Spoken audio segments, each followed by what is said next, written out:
सही है। हमारा पाइथन के अंदर भी बिल्कुल सेम ही है, सिर्फ सिंटैक्स का फर्क है। जरा हम सिंटैक्स को देख लेते हैं क्या है।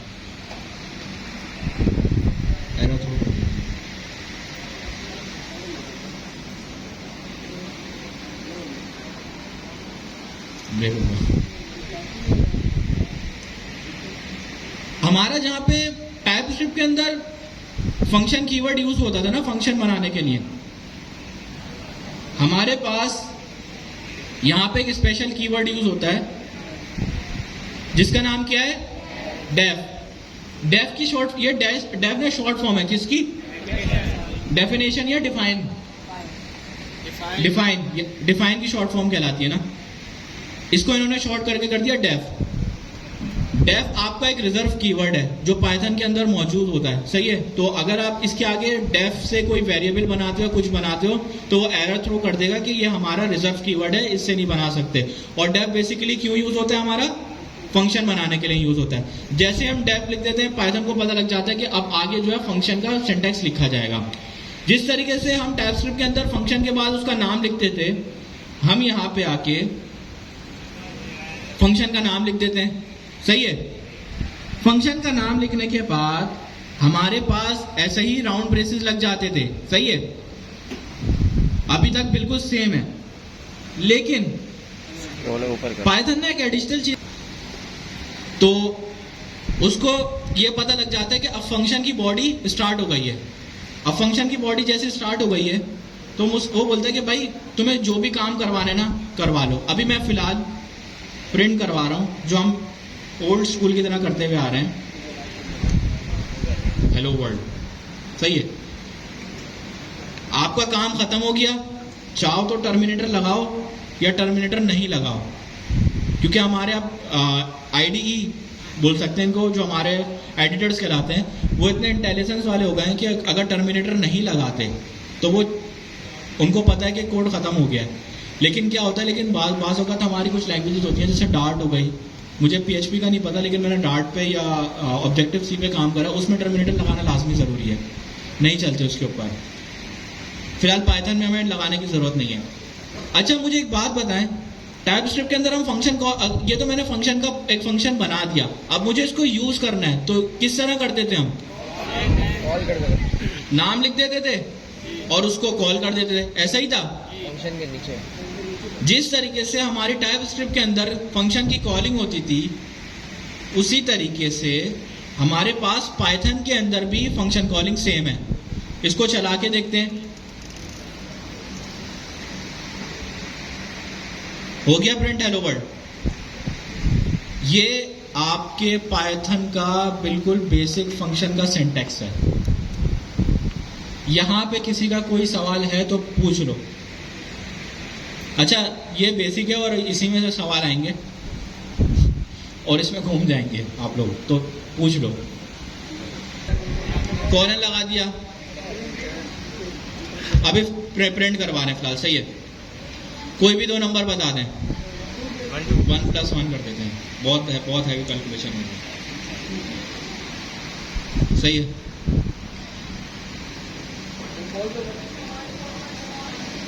कॉल नहीं किया, बन गया मेरा फंक्शन, चला के देखें, आ गया 2। कितना आसान है पाइथन का फंक्शन, ये वाकई में बहुत आसान है भाई। ये पाइथन के फंक्शन है, खत्म क्लास।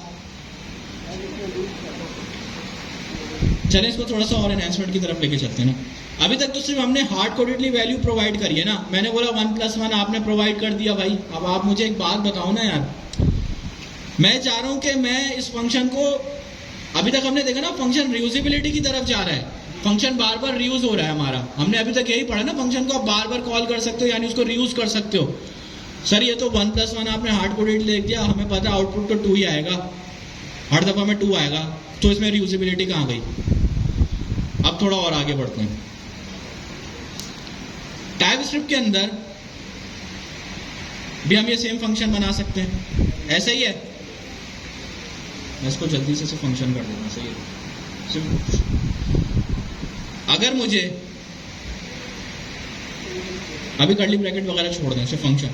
अगर मुझे इसको रियूजेबल करना है, मैं बोलूं कि मैं खुद से इसके अंदर चीजें प्रोवाइड करूं, खुद से इसके अंदर न्यूमेरिक वैल्यूज प्रोवाइड करूं, तो हम एक स्पेशल चीज लेते थे जिसका नाम क्या था? पैरामीटर्स। हम पैरामीटर कहां पे एक्सेप्ट करते थे? राउंड ब्रेसिस के अंदर, सही है। मैंने बोला ऐसे ही करते थे ना।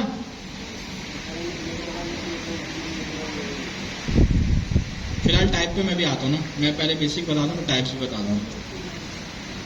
num2 ऐसे ही करते थे हम उसके अंदर। अभी कर्ली ब्रैकेट को भूल जाना, प्रिंट को भूल जाना, ऐसा ही होता था। हमारे फंक्शन के अंदर, पाइथन के अंदर भी पैरामीटर सेम ही है जैसे टाइपस्क्रिप्ट के अंदर है। हम क्या करते हैं, कर्ली ब्रैकेट के अंदर आदत है, मुझे पता है प्रोग्रामिंग की एक आदत है, अगर फंक्शन के अंदर कोई चीज आ रही है तो वो लाजमी फंक्शन की बॉडी के अंदर मुझे मिलेगी। मेरे नजर में पैरामीटर जो मैं ऊपर से एक्सेप्ट कर रहा हूँ, जो ले रहा हूँ, वो लाजमी मुझे फंक्शन की बॉडी के अंदर मिलेंगे। तो मुझे इससे अंदाजा हो गया कि यहाँ पे जो है मैं इनको यूज कर सकता हूँ। अब हो गया मेरा फंक्शन रियूजेबल। अब मैं चाहूँ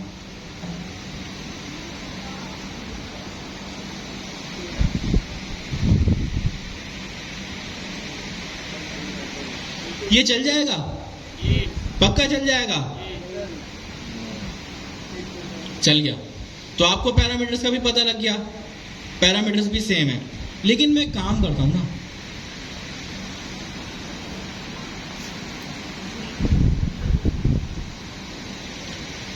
अगर मैं एक आर्ग्यूमेंट दूं, अब क्या होगा? एरर आएगा, चल नहीं जाएगा। क्यों भाई? एक दे रहा है, इस वजह से उसने एरर थ्रो कर दिया। अब एक थोड़ा सा ना, अब और पीछे चलते हैं टाइपस्क्रिप्ट के अंदर। याद है कि अभी जैसे मैंने एक पैरामीटर प्रोवाइड करा है, मैं चाह रहा हूं कि मैं दूसरा यहाँ पे num2 प्रोवाइड नहीं करता था टाइपस्क्रिप्ट में, तो डिफ क्या उठाता था वो डायरेक्ट, जो मैंने उसको पैरामीटर में वैल्यू दी हुई होती थी, सही है, एरर थ्रो नहीं करता था। ऐसा ही था। जिस तरीके से हम टाइपस्क्रिप्ट के अंदर डिफॉल्ट पैरामीटर की वैल्यू असाइन कर सकते हैं, पाइथन के अंदर भी हम इसको डिफॉल्ट वैल्यू दे सकते हैं। मैंने बोला भाई num2 अगर तुम्हारे पास आ जाए तो ठीक है, अगर नहीं आता तो मैं जो तुम्हें डिफॉल्ट वैल्यू दे रहा हूं equal to 0। Default value assign किस तरीके से होती है? पैरामीटर इक्वल टू उसके आगे उसकी वैल्यू उसकी वैल्यू। तो वो क्या करेगा, अगर उसको पैरामीटर नहीं मिलता तो वो क्या असाइन कर देगा? उसकी वैल्यू 0। चला के देख लें। अब कितने कह रहे हैं चल जाएगा, और कितने कह रहे हैं नहीं चलेगा? एक कह रहे नहीं। और कौन बीच के मुश्तरका राय रखते कि चला के देख लें? चला के देखने वाले हैं। तो क्या हो गया? चल गया। अब मैं इसकी जगह पे 1 रख के देख लेता हूं। कितना आसान है, कितना आसान है यूज करना इसको। मतलब अगर आप देखें तो टाइपस्क्रिप्ट के तमाम टॉपिक्स रिपीट हो रहे हैं यहाँ पे।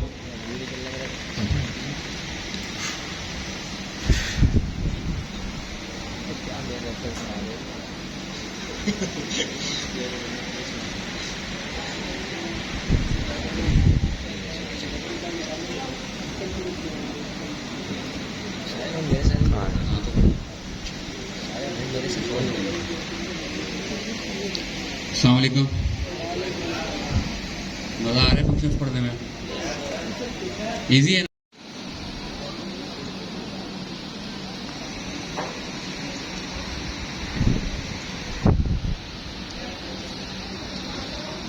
मेरा सिंटैक्स सही है?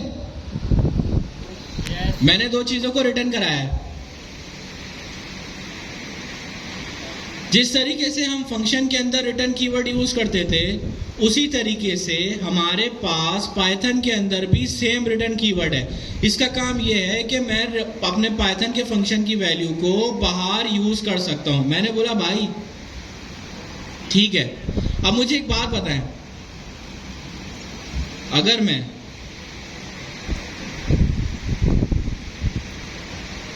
अब क्या रिटर्न करेगा ये? मेरे पास कंसोल में प्रिंट होगा, वजह मैं प्रिंट ही नहीं कर रहा। अच्छा उसने प्रिंट कर दिया। लेकिन अगर आप इसको VS कोड में चलाएंगे ना या कोई दूसरा आईडी में चलाएंगे वो नहीं प्रिंट करेगा। ये गूगल कोलैब की खासियत है, ये वो प्रिंट कर देगा क्योंकि उसको एक वो दिखाना होता है। अभी आप VS कोड में जाके चलाएं नहीं चलेगा ये ना। उसके पास ये वैल्यू सेव हो गई है, रिटर्न हो गई है। अब मैं चाह रहा हूँ यार इस वैल्यू को कहीं ना कहीं यूज कर सकूं। यूज का मतलब क्या है, मैंने इसको एक लिया, एक वेरिएबल लेते हैं sum1, सही है। मैंने फंक्शन को के आउट जो भी फंक्शन का आउटपुट आया, मेरे केस में क्या है 4, उसको एक वेरिएबल में यूज कर लिया। अब उसको यूज करने के बाद मैंने बोला भाई जो भी sum1 आएगा ना तुम्हारे पास, उसमें तुम ऐड कर देना खुद से 2। तो अब मेरे पास आउटपुट क्या आएगा, 6 आ गया। मैं इसको थोड़ा और डिटेल में एक्सप्लेन कर देता हूँ। जिस तरीके से हमारे पास टैब स्क्रिप्ट के अंदर रिटर्न कीवर्ड क्या करता है, हमारी वैल्यूज को बाहर निकाल देता है फंक्शन से यूज करने के लिए, ठीक है।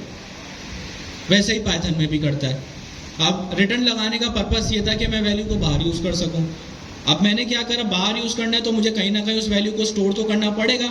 स्टोर करने के लिए हमें भी पता है कि हम क्या यूज करते हैं, वेरिएबल यूज करते हैं। तो वेरिएबल के अंदर मैंने क्या करा, फंक्शन को कॉल करा।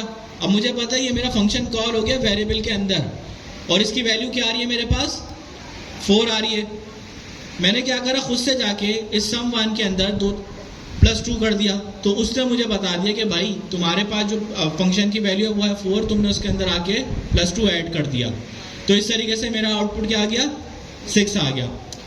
तो रिटर्न कीवर्ड का पर्पस भी आपको समझ आ गया। ऐसा ही है, आगे बढ़ें या इसको रिपीट करें, रिपीट कर दें। कितने कह रहे हैं रिपीट करूं, वापस कोई इसको रिपीट करें।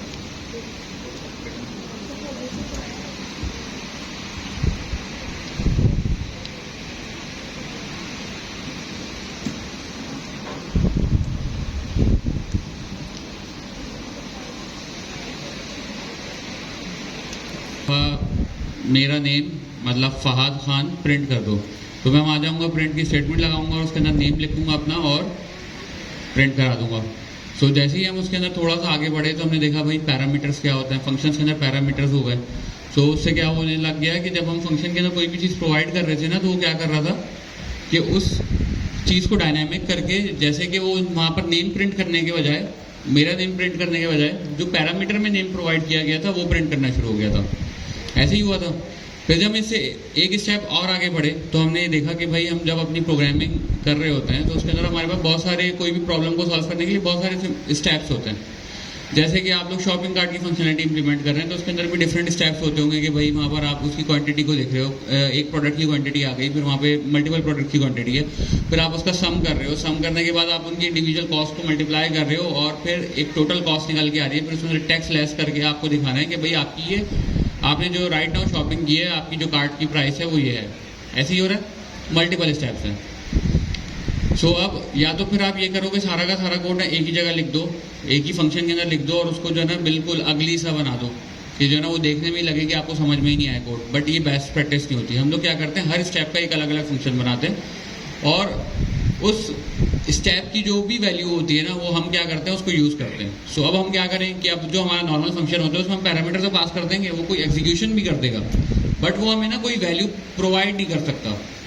एक मिसाल है कि मैं उसको 2 + 2 दूँ या मैं उसको बोलूँ कि जो है ना भाई ये मेरे शॉपिंग कार्ट के प्रोडक्ट्स हैं, इसके अंदर चेक करो कि इसके अंदर कोई भी, इसके अंदर जितने भी प्रोडक्ट्स हैं इसकी प्राइस ये है, क्वांटिटी ये है, मल्टीप्लाई करके मुझे इसका जो आंसर है ना, जो टोटल प्राइस है वो मुझे रिटर्न कर दो।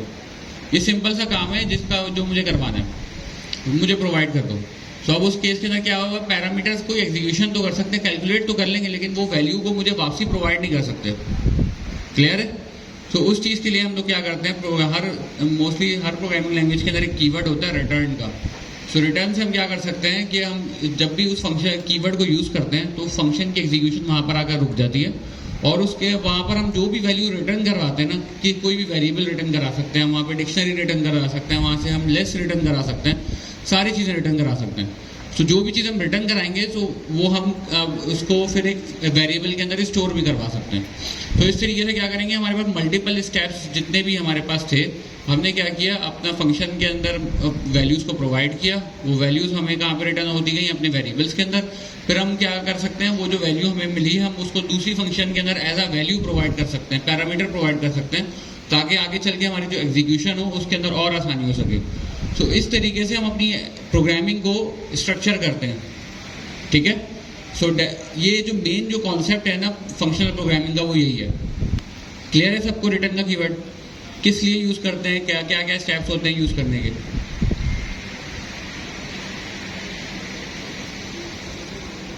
कितनी चीजें लेनी है? 3 चीजें लेनी है।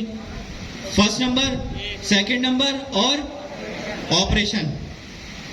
तो मैं क्या लिख दूंगा? num1, num2 और ऑपरेशन। अब अगर कोई बंदा गलती से पैरामीटर देना भूल जाए तो उसके लिए हम क्या करते हैं? डिफॉल्ट वैल्यू कैसे असाइन होती है? इक्वल टू 0, ऐसा ही है। डिफॉल्ट ऑपरेशन क्या रखें? प्लस रख दें, एडिशन रख दें। मैंने क्या किया, मैंने बोला अगर बंदा कुछ देता ही नहीं है, डायरेक्ट फंक्शन कॉल कर देता है वैल्यू बगैर वैल्यू उसके, तो तुम्हें पहले नंबर भी 0 रखना है, दूसरा नंबर भी 0 रखना है और उसको ऑपरेशन भी एडिशन रख देना। एरर थ्रो मत करना। ये अच्छी प्रैक्टिस में होता है कि आप उसको डिफॉल्ट वैल्यू प्रोवाइड कर दो।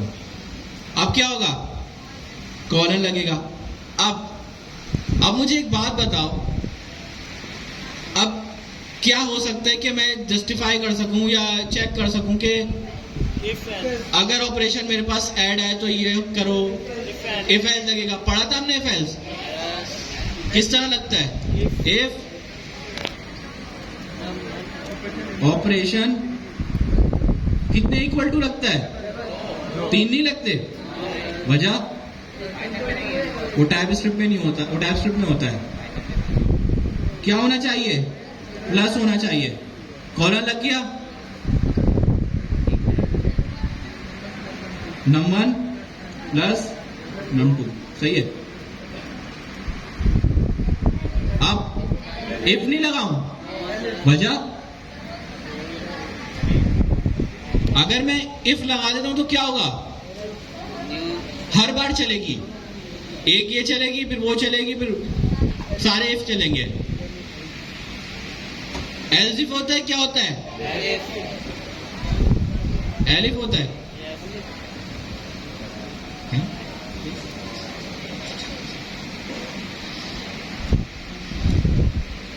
माइनस होगा तो क्या करना है?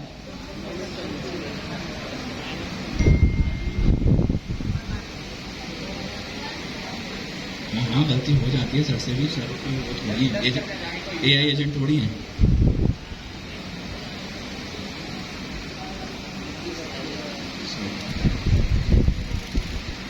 मल्टीप्लिकेशन और डिवीजन के केस में क्या होगा? सेम यही होगा।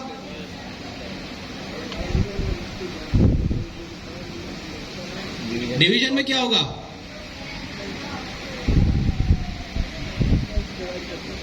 हाँ, अगर मैं 0 डिवाइड प्रोवाइड कर दूंगा। अब एक बात बताएं, मैथ्स पढ़ी आपने? जाहिर सी बात है, मैथ पढ़ के ही हैं। अगर मैं कोई भी चीज 0 से डिवाइड करता हूं तो क्या हो जाता है? इन्फिनिटी। एक चीज ही हो गई। अब इसको किस तरीके से हम हैंडल कर सकते हैं, अभी वो बाद में आएंगे। फिलहाल अभी इसके केस में हम क्या कर देते हैं, इसको 1 कर देते हैं। लगा सकते हैं लेकिन ज्यादा कॉम्प्लेक्स पे जा नहीं रहा मैं फिलहाल, नहीं, ताकि वो हो जाए। सही है, वरना वो पे ट्राई इफ लगाने की जरूरत नहीं, वो ट्राई के ब्लॉक में ही चले आएगा, 0 डिवीजन आ रहा है। सही है। आखिरी में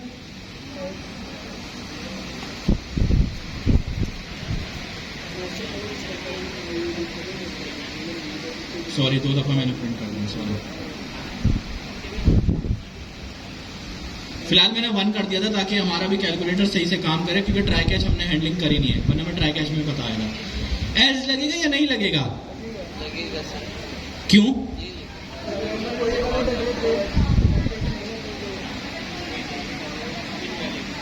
लेकिन मैंने तो ऊपर वैल्यू दे दी है। मैंने तो दे दी। एक केस में चल जाएगा, एक केस में चलेगा। वो बताएं कौन सा केस है? एल्स पहले तो बताएं चलेगा या नहीं चलेगा, लगाने की जरूरत है या नहीं है? पहले बताओ लगाने की जरूरत है या नहीं है? देखा जाए हमारे ऑपरेशन तो सारे आ गए, मल्टीप्लिकेशन भी आ गया, एडिशन भी आ गया, सब्ट्रैक्शन, बेसिक कैलकुलेटर रेडी हो गया, और हमारे पास जो है नंबर्स भी हमने डिफॉल्ट में ले लिए। अब ये बताएं एल्स लगना चाहिए नहीं लगना चाहिए? लगना चाहिए। कितने कह रहे हैं लगना चाहिए? हैंड रेज करें। कितने कह रहे हैं नहीं लगना चाहिए? और कितने बीच में हैं कि वो अभी डिसाइड नहीं कर पा रहे? मैं बोलता हूं लगेगा। नहीं, इफ के बाद तो बाकी हमारे ब्लॉक नहीं चलेंगे, फिर डायरेक्ट एल्स ही चल जाएगा। तो मैं बोलता हूं लगना चाहिए। क्यों लगना चाहिए? कोई बताएगा? एग्जैक्टली हो सकता है ना, मैं यूजर से इनपुट ले रहा हूँ, यूजर ने नंबर तो सही दे दिया, ऑपरेशन कुछ ऐसा दे दिया जो मेरे पास है ही नहीं, उसने अपना नाम लिख के दे दिया ऑपरेशन पे, कोई गाना लिख के दे दिया, क्या करोगे? फिर तो कुछ भी नहीं चलेगा, फिर तो एरर आ जाएगा। तो एल्स लाजमी लगेगा इसमें।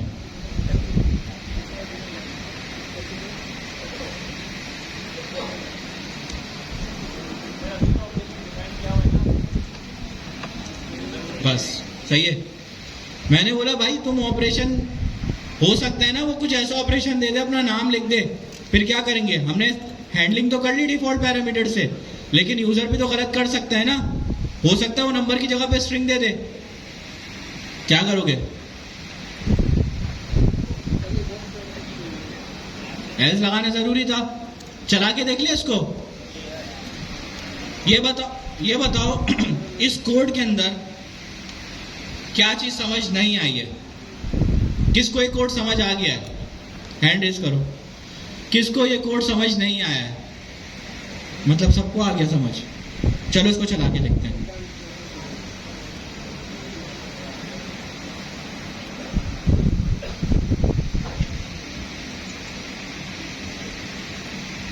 मैंने बोला पहला मेरा नंबर होना चाहिए 5, दूसरा होना चाहिए 3।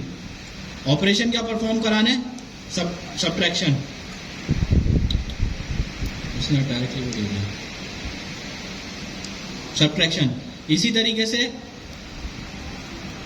मैंने बोला इसका होना चाहिए 3 और 3, इसको मल्टीप्लाई करा दो, सही है? हाँ, इसी तरीके से मैंने बोला इसको डिवाइड करा दो और इसी को ऐड करा दो, और आखिरी में मैंने बोला अपना नाम दे दिया शॉप में। आप इसको चला के देखते हैं इसका आउटपुट क्या आता है। बन गया मेरा रियूजेबल कैलकुलेटर, मतलब मेरी तमाम फंक्शनैलिटी परफॉर्म हो रही है। अब इसको मैं कहीं और भी यूज कर सकता हूं। हमें फंक्शन के फायदे अब समझ आ रहे हैं। अगर मैं इसको चला के देखता हूं तो उसने क्या प्रिंट करा? पहले उसमें माइनस का ऑपरेशन परफॉर्म हुआ तो उसने क्या रिटर्न कर दिया? 2 रिटर्न कर दिया। मल्टीप्लाई करा तो 9 रिटर्न कर दिया। डिवीजन करा तो 1.66 की वैल्यू आ गई। ऐड करा तो उसने 8 कर दिया। और जब मैंने ऑपरेशन पे अपना नाम दे दिया तो उसने क्या प्रिंट कर दिया? भाई ये तो ऑपरेशन है ही नहीं, क्या प्रिंट करवा रहे हो? यहां तक सबको समझ आया या नहीं आया? हो गया? ये आपका असाइनमेंट था, ठीक है? नाम चेंज हो रहा है। पहली दफा में नम 1 है, फिर कॉमा देके नम 2 आ गया, फिर तीसरी दफा में नम 3 आ गया। इसी तरीके से सोन मैं अगर चाहूं ऐसे में ना, यानी पैरामीटर के साथ यानी की के साथ मैं उसको वैल्यू प्रोवाइड करूं, ऐसा हो सकता है? टाइपस्क्रिप्ट में ऐसा होता था? कितने करें टाइपस्क्रिप्ट में ऐसा होता था? थोड़ा रिवाइंड करें, होता था? कितने कह रहे नहीं होता था? और कितने वाले जो है वो बीच में है कि अभी सर हमें पता नहीं है, याद नहीं है? अच्छा, थोड़ा सा दिमाग पे जोड़ दें कि ऐसी चीज होती थी या नहीं होती थी? हमने फंक्शंस पूरे पढ़े टाइपस्क्रिप्ट में, होते थे या नहीं होते थे? होते थे इमरान भाई, होते थे। कितने कह रहे होते थे? होते थे। और कितने कह रहे नहीं होते थे? अच्छा, नहीं वाले कोई भी नहीं है। और कितने कह रहे हैं सर आप चला के देख लें, टाइपस्क्रिप्ट का फंक्शन पता लग जाएगा, 1 2 3 4। अच्छा, ये वो लोग हैं जो प्रैक्टिस नहीं करते। टाइपस्क्रिप्ट में ऐसा कुछ होता ही नहीं था। टाइपस्क्रिप्ट में की वाला सीन था ही नहीं, टाइपस्क्रिप्ट Yes. में था सिर्फ हाँ, नेस्ट हाँ, ऑपरेटर वाला सीन है। पाइथन एक स्टेप आगे था उससे। पाइथन बोलता है कि तुम मुझे ना की के साथ भी वैल्यू दे सकते हो, जैसे तुम अभी यहाँ पे खाली वैल्यू प्रोवाइड कर रहे हो ना, तुम मुझे की भी डिफाइन कर दो और वैल्यू भी दे दो, मैं दोनों को एक्सेप्ट कर लूंगा। लेकिन उसके लिए तुम्हें एक सिंटैक्स देना पड़ेगा ताकि मैं उसको अंडरस्टैंड कर सकूं कि मेरे पास की और वैल्यू वाला मल्टीपल पैरामीटर्स आने वाले हैं। तो उसके लिए पाइथन मुझे क्या बोलती है, पाइथन बोलती है जैसे तुमने आर्बिट्ररी आर्ग्यूमेंट्स के लिए एक दफा स्टैरिक लगा के वेरिएबल का नाम लिखा था, सही है? यार यहाँ सही पे है। मेरी तस्वीर भी अगर तुम्हें की वाला की के साथ वैल्यू भेजनी है, यानी मल्टीपल पैरामीटर्स हो लेकिन की हाँ। वैल्यू पेयर में आना चाहिए। की आनी चाहिए जैसे num1 उसकी वैल्यू, की आनी चाहिए num2 उसकी वैल्यू। उसके लिए ना मैं तुम्हें एक स्पेशल सिंटैक्स दे रहा हूँ।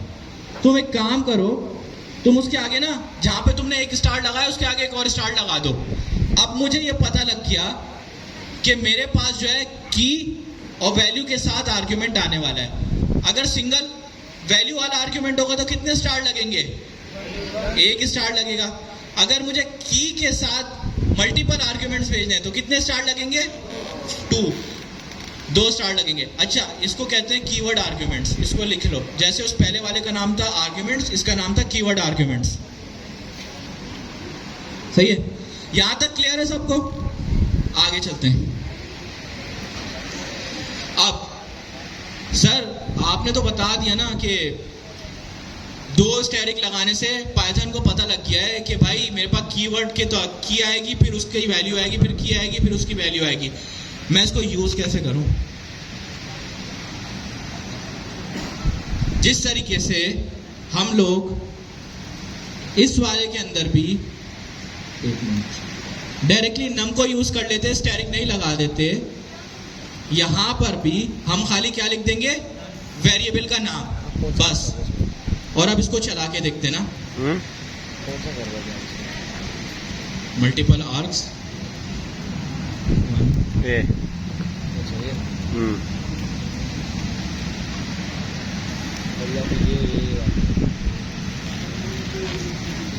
3 4 लिख दिया, सही है फिलहाल। फर्स्ट ये चला के देखें इसको, क्या आउटपुट आता है? क्या रिटर्न किया उसने? अगर मैं इसको थोड़ा सा ऊपर लेके जाऊं, क्या रिटर्न किया उसने? कर लिए, हो गए। डिक्शनरी रिटर्न करी है उसने। इसकी टाइप चेक कर लेते हैं। 101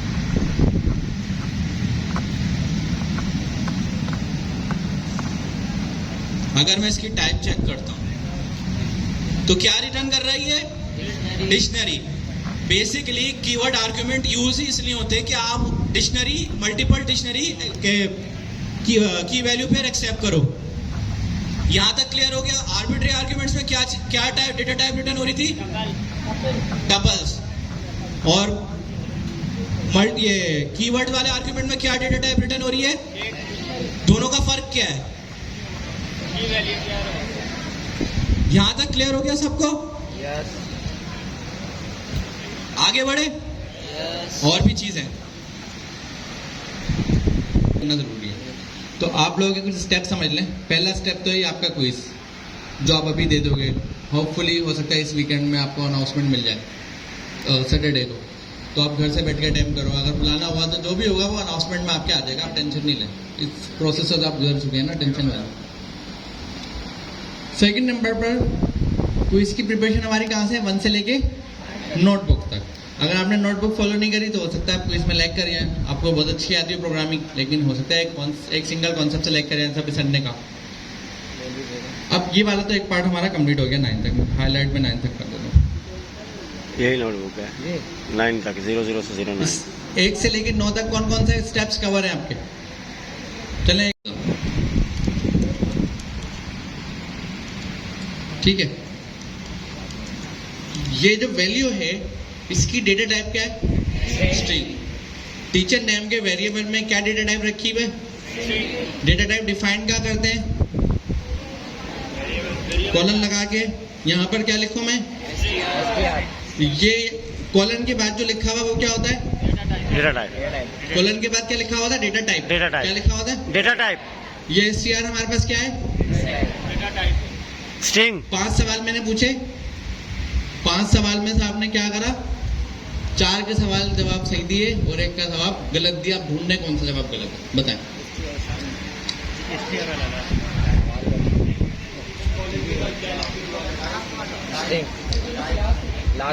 नहीं, अब इस तरह का सवाल तो नहीं करूंगा। डेटा टाइप और टाइपिंग अभी मेरी नहीं एक ही बात है, अब ऐसा भी मैं जालिम नहीं हूँ। हाँ, आप लोगों ने एक गलती करी है। 5 सवाल में से 4 का जवाब करेक्ट है, कोई गलती नहीं, 1 सवाल में गलती है। नहीं, ऐसे तो तुक्का थोड़ी है, तुक्का नहीं मारना। सवाल बताएं कहाँ पर गलती आपने करी है। मैं आपको बता देता हूँ, सिंपल। नॉर्मली ये सारा हमजा अलवी लिखा हुआ, नॉर्मली हम स्ट्रिंग को इस तरीके से लिखते हैं,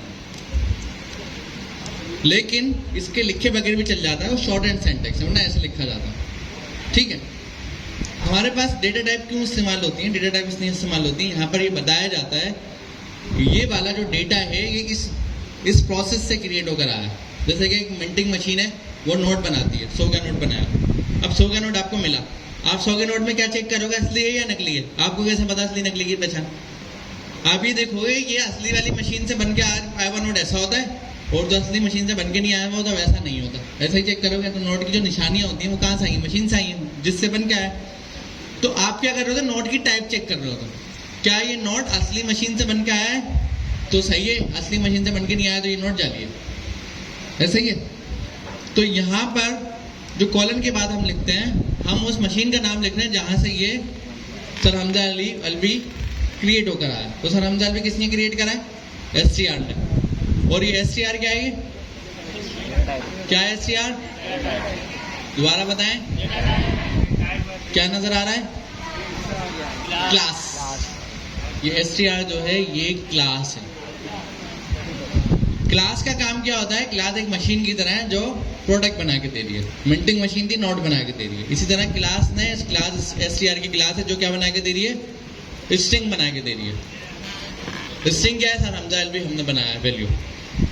तो ये स्ट्रिंग का क्रिएटर कौन है, सर हमजा अलवी का जो स्ट्रिंग डेटा टाइप है इसका क्रिएटर कौन है, STR कौन है, क्लास। तो हमने यहाँ डेटा टाइप में क्या लिखा, STR क्या थी, क्लास। हमने डेटा टाइप में क्लास लिखा। हम ये बता रहे हैं कि सर हमजा अलवी इस क्लास से बनकर आए हैं, तो क्या ये सही है, तो सही है तो आ जाएगा, गलत होगा तो टाइप रॉन्ग हो जाएगी। तो STR जो है ये आपकी बात क्लास है, और नॉर्मली शॉर्ट एंड सेंटेक्स हम ऐसे लिखते हैं, तो ये हमारे पास ये वाला नहीं हो जाता। तो जाहिर सी बात है स्ट्रिंग डेटा टाइप होती है, लेकिन वह कॉन्सेप्ट है कि स्ट्रिंग डेटा टाइप होती है, इस तरीके से लिखते हैं। टीचर नेम के अंदर स्ट्रिंग रखा हुआ तो उसकी डेटा टाइप स्ट्रिंग है, लेकिन डेटा टाइप की जगह पे मैं क्लास मेंशन करता हूँ ये बताने के लिए, क्योंकि डेटा टाइप क्या चेक कर रहा है, क्या ये नोट असली मशीन वाला है, नकली वाला है। असली वाला तो उस मैच हो जाएगा, नकली वाला तो मैच नहीं होगा। तो इसी तरीके से यहाँ पे हमने देखा ये सर हमजा अलवी लिखा हुआ है, क्या ये चीज स्ट्रिंग से या नहीं है। मुझे बताएं क्या हम कस्टम डेटा टाइप बना सकते हैं, क्लास हम बना सकते हैं। कैसे बनती है क्लास, वो अभी आप बाद में फ्यूचर में सीखेंगे। समझ लो मैंने कोई भी नाम रख दिया क्लास का, खाली ब्लैंक क्लास के अंदर ना पास लिख देते हैं खाली, ये ब्लैंक है मतलब अभी एम्प्टी है। ABC की मैंने क्लास बना दी। अगर यहाँ पर मैं ABC लिखूँ तो यहाँ पर ABC से क्या क्रिएट हो रहा है, सर हमजा अलवी, और यहाँ पर मैं STR लिख देता हूँ। ये छोटा सा क्लास बनाने का तरीका, छोटा सा, इस पर अभी नहीं जा रहा है। अभी बताने का मकसद है हम अपनी क्लास बना सकते हैं। अब सर हमजा अलवी कौन सी मशीन से क्रिएट हुआ है, कौन सी क्लास से क्रिएट हुआ है, ABC। तो इसकी टाइप क्या होगी, टाइप क्या होगी, टाइप असूलन ABC होनी चाहिए। छोटा सा कॉन्सेप्ट हमने पढ़ा, क्योंकि हम बताएंगे इस मशीन से ये प्रोडक्ट आई है, क्या देखो ये इसी से आई है या नहीं आई है। टाइप का मतलब है हम ये बता रहे हैं कि करेक्ट है, इस मशीन से होनी चाहिए। ये बोतल जिस मशीन से आई है तो इसकी टाइप में वो मशीन बताओगे, मशीन इसकी टाइप है। एक्चुअली में मशीन टाइप नहीं है, मशीन तो क्लास है, वो प्रोडक्ट बना के दे रही है। लेकिन टाइप में मैं इसलिए बताऊंगा ताकि वो मैच हो जाए, हाँ भाई इसी से आई है या नहीं आई है। इसमें कोई सवाल है किसी का, चाहिए STR की क्लास से क्रिएट होना चाहिए। तो क्या मैंने डेटा टाइप सही लिखी, गलत लिखी? अब अगर मैं इस कोड को चलाऊंगा तो एरर आएगा या नहीं आएगा? एग्री करें, हैंडल्स करें, कितने लोग कह रहे हैं एरर आएगा? नहीं आएगा आप लोग पाइथन के बैकग्राउंड के और पाइथन और टाइपस्क्रिप्ट के बैकग्राउंड के हैं, तो टाइपस्क्रिप्ट में तो एरर आना चाहिए, जैसे, लेकिन पाइथन में एरर नहीं आएगा। नहीं आया। क्यों नहीं आया? आउटपुट नहीं आएगा ना। मेरे पास आउटपुट नहीं आएगा। पाइथन ऑलरेडी इंस्टॉल है। मैंने क्या करा, गूगल पे गया, पाइथन डाउनलोड करा, पाइथन का मेरे पास ये सी पाइथन आ गया, इसको सी पाइथन बोलते हैं। ये मेरे पास डाउनलोड हो गया, मेरे पास इसका नाम पाइथन है। हो सकता है आपके केस में पाइथन 3 हो, किसी के पास 3.12 हो, नाम एलियस बन जाता है, उसकी टेंशन नहीं है। ये मैंने रन करा, रन करने के बाद अगर मैं यहाँ प्रिंट भी लगा दूँ, वैसे प्रिंट लगाना ज़रूरी नहीं होता, लेकिन हम अपने समझने के लिए लगा देते हैं।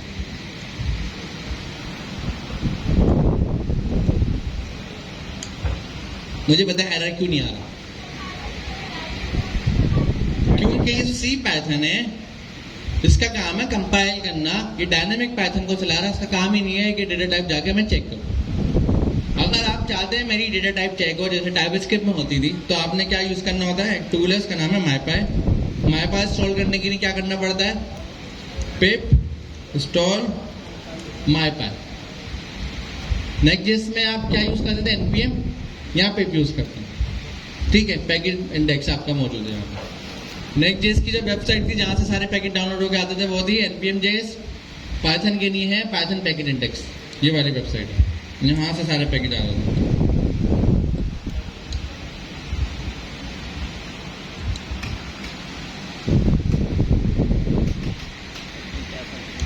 ये वेबसाइट है पाइथन पैकेज इंडेक्स, ठीक है। यहाँ सारी डिपेंडेंसीज रखी होती है, आप अपनी भी बना के रख सकते हैं पैकेज, जिस तरह हम रखते थे। वापस आ जाते हैं। ये वाला कॉन्सेप्ट तो आप लोगों को बहुत अच्छे से क्लियर है। एक बात मुझे और बताएं, टीचर नेम तो यहाँ पर हमने प्रिंट कर दिया। मैं कह रहा हूँ थर्सडे टीचर नेम,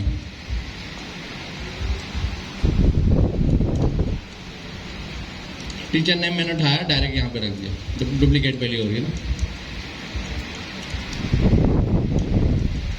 दोनों वेरिएबल में क्या प्रिंट होगा, पार्टिसिपेट सबने करना होगा, वरना गर्मी में मर जाओगा। सर हमजा अलवी, दोनों वेरिएबल में सर हमजा अलवी। अच्छा, माईपाई का मैं बताना भूल गया। माईपाई में क्या होता है, माईपाई लिखते हो और फाइल का नाम बता देते हो, तो वो डेटा टाइप चेक कर लेता है। लेकिन ये एग्जीक्यूट नहीं करता है, सिर्फ डेटा टाइप चेक करता है। एग्जीक्यूट करने के लिए पाइथन सी यूज करना पड़ेगा। अभी डेटा टाइप सही है तो कोई एरर नहीं आएगा, नो इशू। पढ़ाया तो है फिर मैंने चलाया यूट्यूब पे पाइथन, देखो। सर हमजा अलवी यहाँ पे लिखा हुआ आ गया। अब मुझे ये बताएं कि दोनों में सेम वैल्यू है। अब एक छोटा सा कॉन्सेप्ट आपसे पूछना है, कॉमन सेंस का कॉन्सेप्ट है। मेरे पास ये मोबाइल है, मेरी ओनरशिप में मेरा मोबाइल है। अगर ये मोबाइल मैंने आपको दे दिया, मोहसिन भाई को, तो मुझे ये बताएं, ये मोबाइल मोहसिन भाई के पास है, ओनरशिप उनके पास है, जाहिर सी बात है। अगर आप मेरे पास आएंगे, मेरे पास ये मोबाइल होगा, थोड़ी देर पहले मेरे पास था, बिल्कुल था, लेकिन जब मैंने मोहसिन भाई को दे दिया तो मेरे पास होगा, नहीं होगा, मोहसिन भाई के पास मिलेगा। कॉमन सेंस है। तो यहाँ पर ये तो वैल्यू रखी हुई है सर हमजा अलवी, ये किसके पास है, टीचर नेम के पास। हमने टीचर नेम की वैल्यू किसको दे दी, थर्सडे टीचर नेम को दे दी। तो थर्सडे टीचर नेम को दे दी तो कॉमन सेंस क्या बोलता है, टीचर नेम के पास कुछ बचा नहीं बचा। लेकिन जब यहाँ प्रिंट करेंगे दोनों में वैल्यू सेम कैसे आ गई, कैसे आ गई, क्योंकि अब इसका कॉन्सेप्ट समझे। आप लोग जब पाइथन की डेवलपमेंट कर रहे होते हो ना, तो आप प्रोग्रामिंग नहीं लिख रहे, आप डेवलपमेंट लिख रहे हो, सही है। पाइथन किसी और ने बनाया, आप उसके बनाई हुई चीज़ों का इस्तेमाल करो, तो आप डेवलपर हो। अब तरीकेकार क्या है, जिसने पाइथन बनाया है उसने ही सारी चीज़ें संभालनी। हम पाइथन को एक बात बोलते हैं, high level programming language. High level का कॉन्सेप्ट क्या होता है कि आपने बस ये बता दिया, ये वेरिएबल है, इसको ये वैल्यू, या वेरिएबल को ये असाइन कर दो। इसके पीछे की जो बैकग्राउंड वर्किंग है वो आपको करने की जरूरत नहीं है, इसीलिए हम इसको हाई लेवल बोलते हैं। इसके बैकग्राउंड पर वर्किंग क्या होगी, कॉमन सेंस बोल रहा है, एक वैल्यू एक के पास है, दूसरे को दी तो दूसरे के पास से चलेगी। अगर आप किसी लो लेवल प्रोग्रामिंग लैंग्वेज में जाओगे, लो लेवल मतलब वहाँ पर आपको बैकग्राउंड वर्किंग भी करनी पड़ेगी। ऐसा नहीं है कि आपने वेरिएबल बनाया, काम हो गया, उसके साथ के दूसरे काम भी आपने करने पड़ेंगे। तो लो लेवल प्रोग्रामिंग लैंग्वेज पर आपने ये सारी चीज़ें बतानी पड़ेंगी। लेकिन आप पाइथन यूज़ कर रहे हो, हाई लेवल है। हाई लेवल का मतलब बस आपने बता दिया करना क्या, बाकी पाइथन खुद देख लेगा, टैग वर्क कर लेगा, सही है। लेकिन कॉन्सेप्चुअली हमारे पास हो क्या रहा होगा, पीछे कोई ना कोई कॉपी बन रही होगी। और मुझे बताएं स्ट्रिंग डेटा टाइप जो है वो म्यूटेबल है या इम्यूटेबल है, चेंज हो सकती है या चेंज नहीं हो सकती? हो सकती है। कितने लोग कह रहे हैं स्ट्रिंग म्यूटेबल मतलब चेंज हो सकती है? एग्री?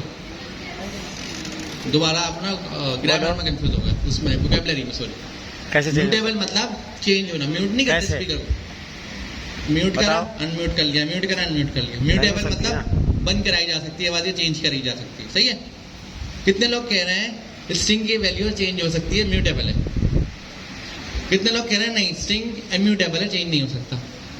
इसके सारा पीछे कॉन्सेप्ट का मसला है और कुछ नहीं है। चेंज नहीं होगा सर। क्योंकि कॉन्सेप्ट क्या है कि अगर मैंने एक लिस्ट बनाई, लिस्ट में डेटा रखा हुआ 1 2 3 बना देता,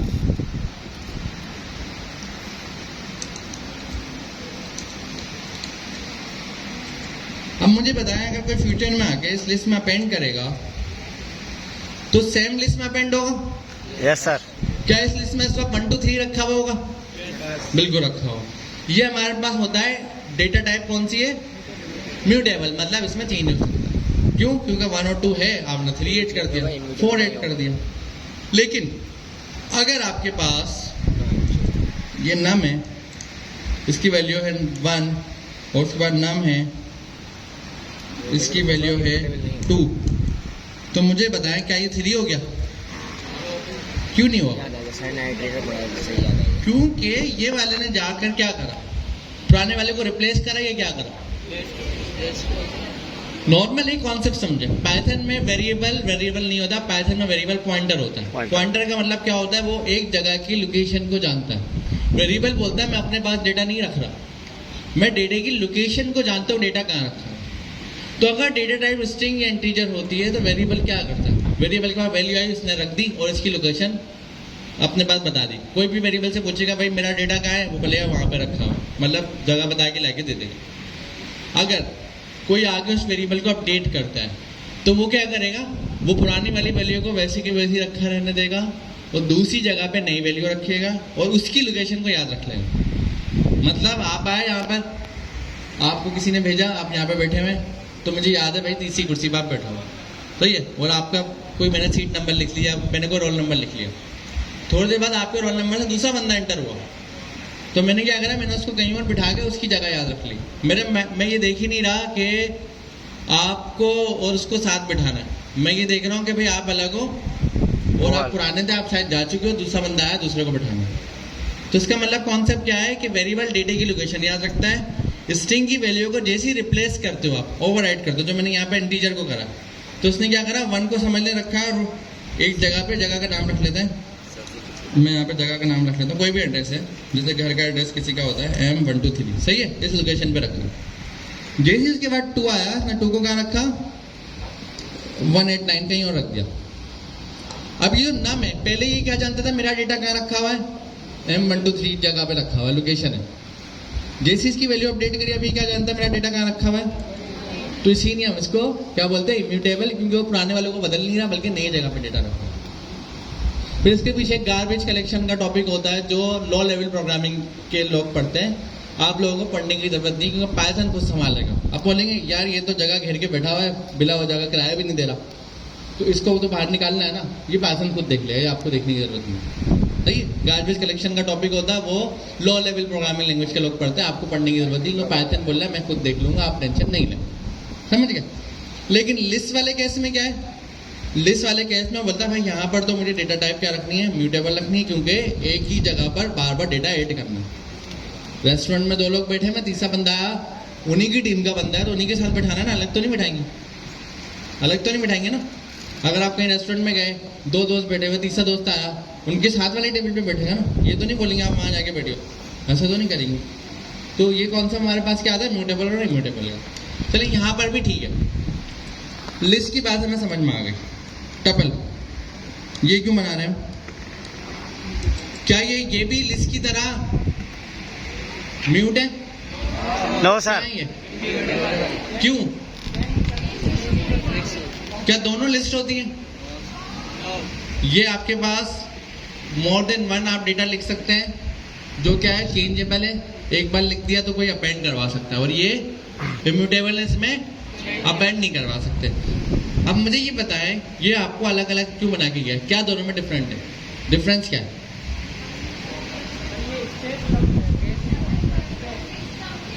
बिल्कुल, आप लोगों ने सही जवाब दिया है कि ये वाला जो नीचे वाला होता है वहाँ पर फिक्स काउंट के नहीं होता है, जहाँ पर चेंज नहीं करना, जहाँ पर हमें पता है हमारा डेटा इम्यूटेबल है, और ये वाला डायनेमिक काउंट के नहीं होता, जहाँ पर हमारा काउंटिंग फिक्स नहीं है, लेंथ फिक्स नहीं है, हमें नहीं पता कितनी एरे में या लिस्ट में डेटा आने वाला है। दोनों अलग अलग मकसद के नहीं है, लेकिन दोनों में डेटा रखा जा सकता है। एक जवाब तो आपने करेक्ट दे दिया, दूसरा जवाब क्या हो सकता है इसके अलावा और एडिशनल? ये तो आपको सर ने पढ़ाया, आपने सीधा सीधा जवाब दे दिया। आपकी अपनी रिसर्च क्या है और आपके पास दूसरा और तीसरा जवाब क्या है? ठीक है, और बताएं। ठीक है, और ठीक है, और बताएं। बताएं कोई यूनिक कॉन्सेप्ट लाएं। पूछ चैट। एक मैं आपको इन्फॉर्मेशन शेयर कर रहा हूँ जिस इन्फॉर्मेशन की शायद आपको ज़रूरत नहीं है, लेकिन सम टाइम पता होना ज़रूरी होता है। क्योंकि आप लोग जब मार्केट में जाओगे, आप बोलोगे मैंने 1 साल 1.5 साल पढ़ाई करी है, तो फिर वो आपसे सवाल भी वैसे ही करेगा। क्या है? सही बात है ना, बोले 1 साल 1.5 साल पढ़ के आया तो सवाल के जवाब तो दो, मुझे तो बताओ कि आपने सच में पढ़ा है। क्योंकि इंटरव्यूअर के लिए क्या होता है, वैलिडेशन करना कि जो सामने वाला बंदा बता रहा है वो सच है या सच नहीं है। सीवी में आपने जो लिखा हुआ है A to Z मुझे सब आता है, तो सच में आता नहीं आता। इंटरव्यूअर का बस ये काम होता है। अगर सीवी में आपने लिखा मुझे कुछ नहीं आता, तो इंटरव्यूअर नहीं पूछेगा। सीवी में आपने लिखा है मैं चीता इंसान हूँ, तो वो तो पूछेगा भाई आपने लिखा है, वैलिडेट करो अपने आप को। अब मुझे ये बताएं, एक कॉन्सेप्ट मैं आपको छोटा सा दे रहा हूँ, वो कॉन्सेप्ट क्या है? मेमोरी और टाइम कॉम्प्लेक्सिटी।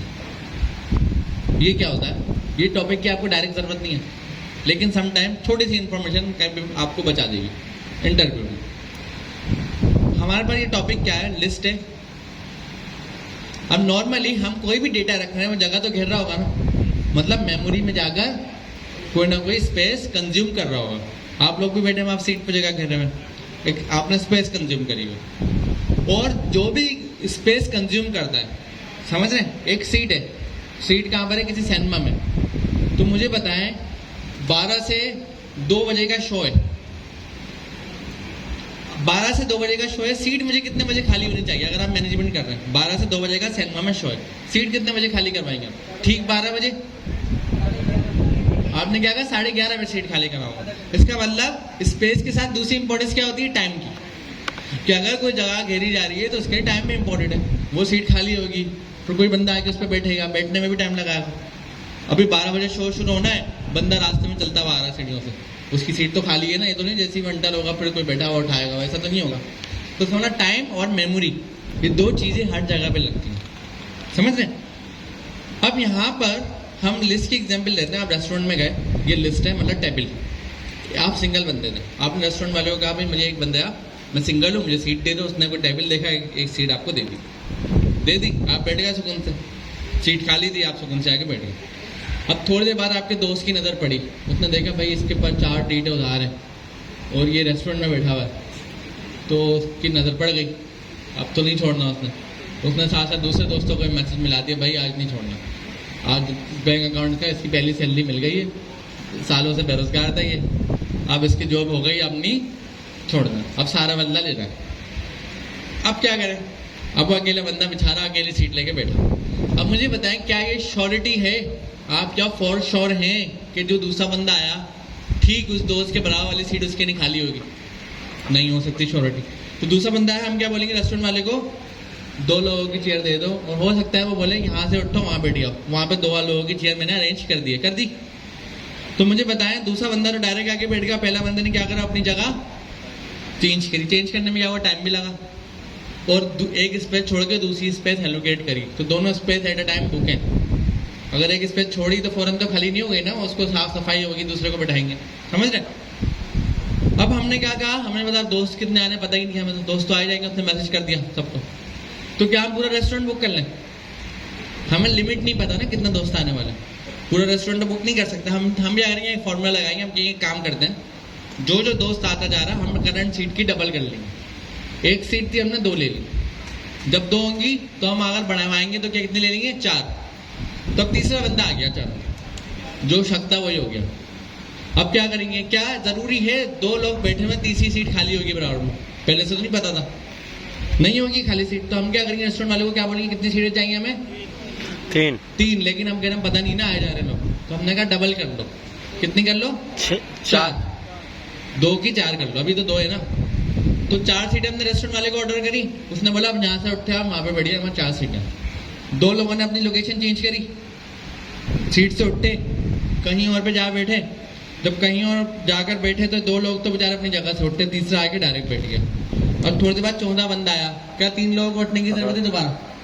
ऑलरेडी 4 है, चौथा बंदा बैठ गया। मतलब हमने अच्छी मैनेजमेंट करी डबल वाली, टाइम बच गया हमारा। अब 5वां बंदा है, अब क्या करें? अब हमने रेस्टोरेंट को क्या कहा, 8 सीटें दे दो। 8 सीटें ली हमने, 4 लोगों ने अपनी जगह चेंज करी, 5वां आके बैठ गया।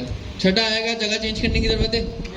7वें में, 8वें में, 9वें में दोबारा 16 सीटें लेंगे, 8 लोग अपनी जगह चेंज करेंगे, फिर 9वां बैठेगा। ऐसा ही है। लेकिन अगर टपल में आते हैं, टपल में हमारे पास फिक्स काउंट है। 3 शरीफ लोग घर से निकले, उन्होंने कहा भाई रेस्टोरेंट पे गए, उन्होंने कहा 3 सीटें चाहिए, 3 सीटें ली, खाना खाया चलेगा, चेंज ही नहीं है। तो मेमोरी बची, टाइम बचा, और रेस्टोरेंट वाला जो वेटर था उसका भी टाइम बच गया ना, वो बेचारा लगा हुआ था सीट अरेंज करने में। उस हर थोड़े बाद 2 लोग आ जाते हैं, हर थोड़े बाद 3 लोग आए, तो मतलब अलग से टेबल खाली करो, वाला टेबल, रेस्टोरेंट भी परेशान हुआ था। तो इसका मतलब ये हमें पाइथन ने हमारी जिंदगी आसान कर दी। अगर आप मेमोरी और टाइम कॉम्प्लेक्सिटी सोचो, अगर आपको मैं लिस्ट दे दूं, ये लिस्ट है, और आपके पास ऐसा डेटा हो, 3 लोग जा रहे हो रेस्टोरेंट, वो बोले हमें लिस्ट चाहिए ही नहीं। क्यों नहीं लिस्ट चाहिए? क्योंकि लिस्ट के अंदर मेमोरी टाइम कॉम्प्लेक्सिटी ज़्यादा है, उसमें कोई लेंथ फिक्स नहीं होती है, जगह ज़्यादा गिरती है, वो टाइम ज़्यादा लेती है। और उसमें रेस्टोरेंट का एक वर्कर डेडिकेट हो जाता है कि भाई मैं इनको जगह दिलवाऊंगा, इनके पास तो हर थोड़ी देर में कोई आता रहेगा। तो आप क्या कहोगे, मुझे तो ऐसा डेटा चाहिए जिसमें मेमोरी टाइम कॉम्प्लेक्सिटी ना हो। लेकिन समटाइम ऐसा भी हो सकता है हमें डेटा की लिमिट ना पता हो, तो मतलब दोनों की नीड है हमें। समटाइम हमें लिस्ट की ज़रूरत है, समटाइम हमें टपल की ज़रूरत है। तो पाइथन ने हमारे लिए सारी वर्किंग करके दे दी। तो पाइथन ने कहा आप टेंशन नहीं लो, जब आपके पास स्टैटिक डेटा हो आप टपल यूज़ करो, जब आपके पास डायनामिक डेटा हो आप क्या यूज़ करो, लिस्ट यूज़ करो। तो मुझे ये बताया, अगर आपके पास स्टैटिक डेटा होगा और आप पाइथन में होंगे, आप क्या यूज़ करेंगे? सब एक बात साथ बताएं, टपल। बाकी जो लोग सो रहे हो दोबारा बताएं, क्या यूज़ करेंगे? टपल। ये हाई लेवल प्रोग्रामिंग लैंग्वेज की ब्यूटी होती है कि उसने आपको टपल बनाकर दी है। लो लेवल में टपल नहीं होती, हमें खुद वर्किंग करनी पड़ती है, हमें खुद देखना पड़ता है कहाँ पर टाइम कॉम्प्लेक्सिटी कैलकुलेट करनी है, कहाँ पर नहीं करनी, कहाँ पर स्टैटिक रखना है, कहाँ पर डायनामिक रखना है। लेकिन हाई लेवल पे क्या ये चीज़ है, आपकी टेंशन ही नहीं है, बस आपको ये देखना है मेरे पास डेटा किस तरह का आ रहा है, स्टैटिक आ रहा है तो यहाँ रखूँ, डायनामिक आ रहा है तो यहाँ रखूँ, सही है। लेकिन आपको ये टाइम कॉम्प्लेक्सिटी वाला टॉपिक थोड़ा सा समझ में आ गया हो। कितने लोग हैं जिन्होंने यूनिवर्सिटी में डीएसए पढ़ी है, डेटा स्ट्रक्चर एल्गोरिथम? कौन सी प्रोग्रामिंग लैंग्वेज में पढ़ी है? जावा में। तो ये जो मैंने टॉपिक बताया, ये टॉपिक होता है एमोटाइज टाइम कॉम्प्लेक्सिटी, ऐसे ही होता है। और हम इसको आसान जबान में टाइम कॉम्प्लेक्सिटी बोलते हैं। क्यों? यहाँ पर क्लास में मार्की में आप आके बैठे 10 मिनट में, आप आके बैठे 7.5 मिनट में, आप आके बैठे 5 मिनट में, गेट से यहाँ आने का फासला, इन तीनों का एवरेज कैसे निकालेंगे हम? 10 + 7.5 + 5 डिवाइड बाय, ऐसे एवरेज निकालेंगे। तो अगर आप इस लिस्ट का एवरेज निकालेंगे तो ज़्यादा आएगा, वो जो टपल का एवरेज निकालेंगे तो कम आएगा। तो ये टाइम आप ऐसे भी लिख सकते हैं, भाई एवरेज टाइम में निकालेंगे। ये छोटा सा टॉपिक कितने लोगों का समझ आ गया? एग्जैक्टली मेरे यूनिवर्सिटी के टीचर ने पढ़ाया था, मुझे अगले 6 महीने तक समझ नहीं आया था, सही है। तो पता नहीं क्या पढ़ा के चले गए थे, पढ़ा तो उन्होंने अच्छा दिया था, ऐसी बात नहीं है, रिस्पेक्ट है, लेकिन मुझे नहीं आया समझ में, शायद मुझे मसला था। फिर जाकर मैंने इस तरह की रेस्टोरेंट वाली एग्जाम्पल्स बनाई, फिर जाकर मुझे समझ में आया। लेट्स सी, वापिस आते हैं, कहाँ पर हमारा टॉपिक था ये वाला, डेटा टाइप। आप लोगों को पता है ऑपरेटर्स, अभी सर ने बताए थे, बात भी हो रही थी। कौन कौन से ऑपरेटर्स होते हैं, नाम बताएं। ठीक है, पाइथन में इसके अलावा भी ऑपरेटर्स होंगे, आप सर्चिंग करेंगे आपको बेहद से ऑपरेटर्स मिलेंगे, तो अपनी फ्री टाइम में सर्चिंग कर लेंगे। स्ट्रिंग कास्टिंग क्या थी हमारे पास? ये टाइप चेंज करना, मतलब किसी दूसरी टाइप में कन्वर्ट करना। इसमें कोई भी टॉपिक, किसी भी चीज़ को कास्ट करने को अगर कॉन्सेप्चुअली देखें, हम बोल रहे हैं कास्टिंग करना, मतलब हमने स्पेसिफिक डेलीगेट कर दिया कि आप स्ट्रिंग हो, आप ये हो, XYZ, तो वर्ड की मीनिंग बन सकते हैं, हम इसको बहुत सारे कॉन्सेप्ट से मिला सकते हैं, मसला नहीं है। स्ट्रिंग कास्टिंग डिक्लेरेटिव में आती है, नॉन डिक्लेरेटिव में आती है। मतलब आपने डिक्लेयर करना पड़ता है या लगे डिक्लेयर करे काम चल जाता है? डिक्लेयर करना पड़ता है। डिक्लेयर वाले टॉपिक को हम एक्सप्लिसिट बोलते हैं, इम्प्लिसिट बोलते हैं? एक्सप्लिसिट बोलते हैं, बिल्कुल। अच्छा, स्ट्रिंग कास्टिंग का टॉपिक मुझे याद आया, मैंने नहीं करा है, सही है, मुझे याद है। हमने कर लेकिन लिया। इसका ये है कि आपने अभी डेटा टाइप सारी पढ़ी है। अगर आप एक नंबर डिफाइन करते हो उसकी डेटा टाइप क्या होगी? इंट। अगर मैं बोलूँ स्ट्रिंग में नंबर डिफाइन करना है तो किस तरीके से डिफाइन करते हो? कोटेशन लगा देते हो, सही है। लेकिन एक तरीका ऐसा भी तो हो सकता है कि नंबर लिखा हुआ हो, जैसे अभी सर अमीन आलम ने आपको क्लास के बारे में बताया, str और उसके अंदर लिख दिया मैंने नंबर कोई भी, तो वो कौन सी डेटा टाइप हो जाएगी? मैंने num1 बनाया है, सही है, वेरिएबल। num1 के अंदर एक नंबर रखा हुआ है, क्या है? 4। इसकी डेटा टाइप क्या है अभी? इंट है, सही है। मैं चाह रहा हूँ उसको स्ट्रिंग में कन्वर्ट करना है। आसान तरीका ये है कि मैं इसके आगे पीछे क्या लगा दूं? सेमी वो लगा दूं, कोटेशन लगा दूं, सिंगल लगा दूं, डबल लगा दूं, ट्रिपल लगा दूं, मसला नहीं है, स्ट्रिंग बन जाएगा। एक तरीका और भी होता है कि हमारे पास बिल्ट इन क्लास है। अभी str की क्लास के बारे में आपको सर अमीन ने बताया था। मैं str के अंदर नंबर को रैप कर दूं तो वो क्या बन जाएगा? स्ट्रिंग बन जाएगा। अगर मैं किसी भी क्लास के अंदर कोई भी दूसरी डेटा टाइप को रैप कर देता हूं या डेटा टाइप की वैल्यू को रैप करता हूं तो उसको क्या कहते हैं हम लोग? टाइप कास्टिंग कहते हैं। भाई ये एक छोटी सी चीज थी। अच्छा, एक इम्पोर्टेंट बात ये है कि सर ने स्ट्रिंग कास्टिंग का और टाइप कास्टिंग का बिल्कुल करेक्ट एग्जाम्पल दिया, बिल्कुल करेक्ट, सही है। ये अब जब मैं जो अभी एग्जाम्पल दे रहा था मैं बहुत बेसिक दे रहा था। मैंने जो बात कही थी वो क्या कही थी? वेरिएबल है, कॉलन लगा के स्ट्रिंग लगा दिया, बस इतनी बात करी थी मैंने। लेकिन सर ने जो दिए, मैंने मार्केट वाली एग्जाम्पल दी, अब मार्केट में आप काम कर लोगे तो ये आपका बड़ा फायदा है। आपकी क्लास में टीचर में मार्केट में काम कर रहे हैं और आपको वही चीज़ें बता रहे थे जो इंडस्ट्री में चल रही है। ये सारे आप लोग बड़े बेनिफिट्स में हैं, ये तो सोच लें। तो thank you sir.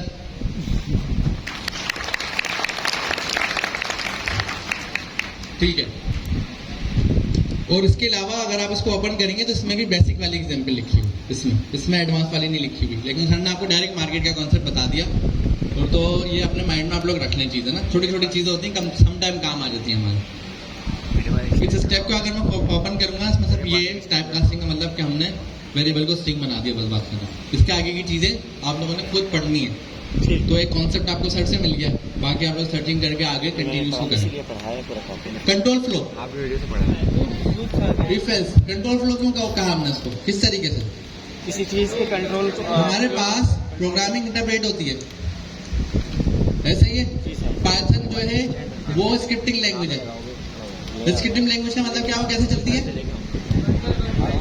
Line by line ऐसा इंटरप्रेट हो रही है ना, इंटरप्रेट तो नहीं जा रही है, लेकिन एक्चुअली में स्टेटमेंट बाय स्टेटमेंट चल रही होती है। क्योंकि लेकिन इंटरप्रेट तो ऐसी होगा ना, स्टेटमेंट तो वो खुद निकालेगा ना, जब कुछ तरीके से इंटरप्रेट होगा फिर वो देखेगा ये स्टेटमेंट है, इसको पूरा चलाना। ये तो लाइन बाय लाइन एग्जीक्यूट हो रही है। अगर मैंने यहाँ पे प्रिंट लगाया, एक है पास का और एक है ट्राई अगेन का। मुझे क्या पता है पास और फेल मतलब ट्राई अगेन, क्या ये दोनों प्रिंट हो जाएंगे? तो इंटरप्रेट होता है, आगे सब कुछ चला देगा, चला के भी देख लेते हैं, दोनों प्रिंट हो गए। लेकिन हमें क्या करना था, यहाँ पे कंट्रोल फ्लो करना था। हमें देखना था अगर स्टूडेंट के इतने नंबर है तो पास, इतने नंबर है तो फेल, लेकिन इंटरप्रेटर तो सब कुछ चलाएगा। तो हमें क्या कहा, हमने क्या कंडीशन लगानी पड़ेगी। कोई भी कंडीशन अगर ये ट्रू हो गई तो क्या चला, पास चला, अदरवाइज फेल चल गया। अब दोनों में से एक चलेगा, दोनों चलेंगे, एक चलेगा, दोनों में से एक चलेगा।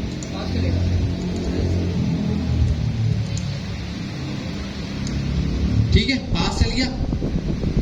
यहाँ पर मैं क्या करूं, फॉल्स। अब क्या होगा, ट्राई अगेन। ये हमारा कंट्रोल फ्लो हो गया, क्योंकि यहाँ पे इंटरप्रेटर आया, चलता हुआ सबको चला रहा था वो, लेकिन जैसे उसको कंडीशन मिली इसकी, उसने इसको कंडीशन को चेक करा, फिर कंट्रोल करा कि भाई ये चलाना है या ये चलाना है, दोनों में से एक चलाना है। ये हमारा कंट्रोल। फॉर लूप में भी कंट्रोल फ्लो होता है, क्योंकि वो भी कंडीशन पे चलता है। वाइल लूप में भी कंट्रोल फ्लो होता है। वाइल लूप और फॉर लूप का बस इतना फर्क था, वाइल लूप चलता रहता है, जैसे पंखा है या कोई ऐसी चीज जो हमेशा चलती रहेगी, उसको कोई जाके बस बंद करे। फॉर लूप वो जो हमने चलाया है कि भाई ये देखो फिर चलाओ, फिर ये देखो फिर चलाओ, फिर ये देखो फिर चलाओ। सही है। जैसे मैंने कहा कि भाई आपने आप कुछ पकाने की नहीं रख दिया, अब हर 10 मिनट बाद आपने चेक करा कि भाई क्या ये पक्का नहीं पक्का, क्या ये पक्का नहीं पक्का, जैसे आपको लगा पक गया आपने उसको उतार दिया। सही है। और फॉर लूप क्या है, जिसमें आपने कंडीशन पहले दी। वाइल लूप क्या है, जैसे पंखा चले आ रहा है जब तक कोई बटन बंद नहीं करेगा। जैसे हमने बिरयानी दम पे लगाई, हमें पता है कि 10 मिनट के बाद दम खोल हाँ। जाए। सही है। तो वो कॉन्सेप्ट है, दोनों कॉन्सेप्ट है, दोनों का अलग अलग यूज करना है। चलिए ये वाली बात तो हमें समझ में आ गई। आगे बढ़ते हैं।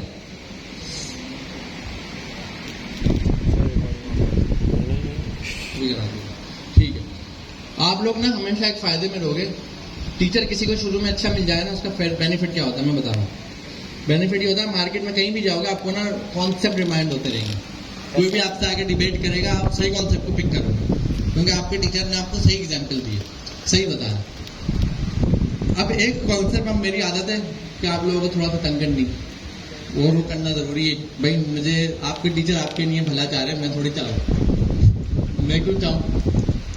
अब मुझे ये बताएं, यहाँ पे मैंने ऐड का फंक्शन बनाया, 1+1 कर दिया, और यहाँ मैंने प्रिंट करा दिया, एक रिजल्ट बना दिया, या इसमें x, y लगा दिया।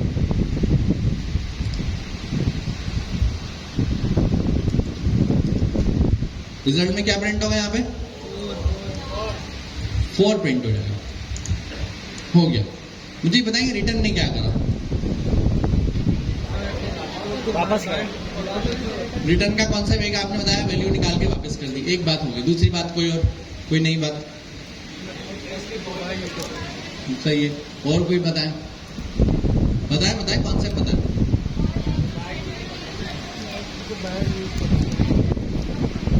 ठीक है, बिल्कुल करेक्ट कॉन्सेप्ट बताया। नाम बताया, आपका नाम क्या है? इमर। नेमल के लिए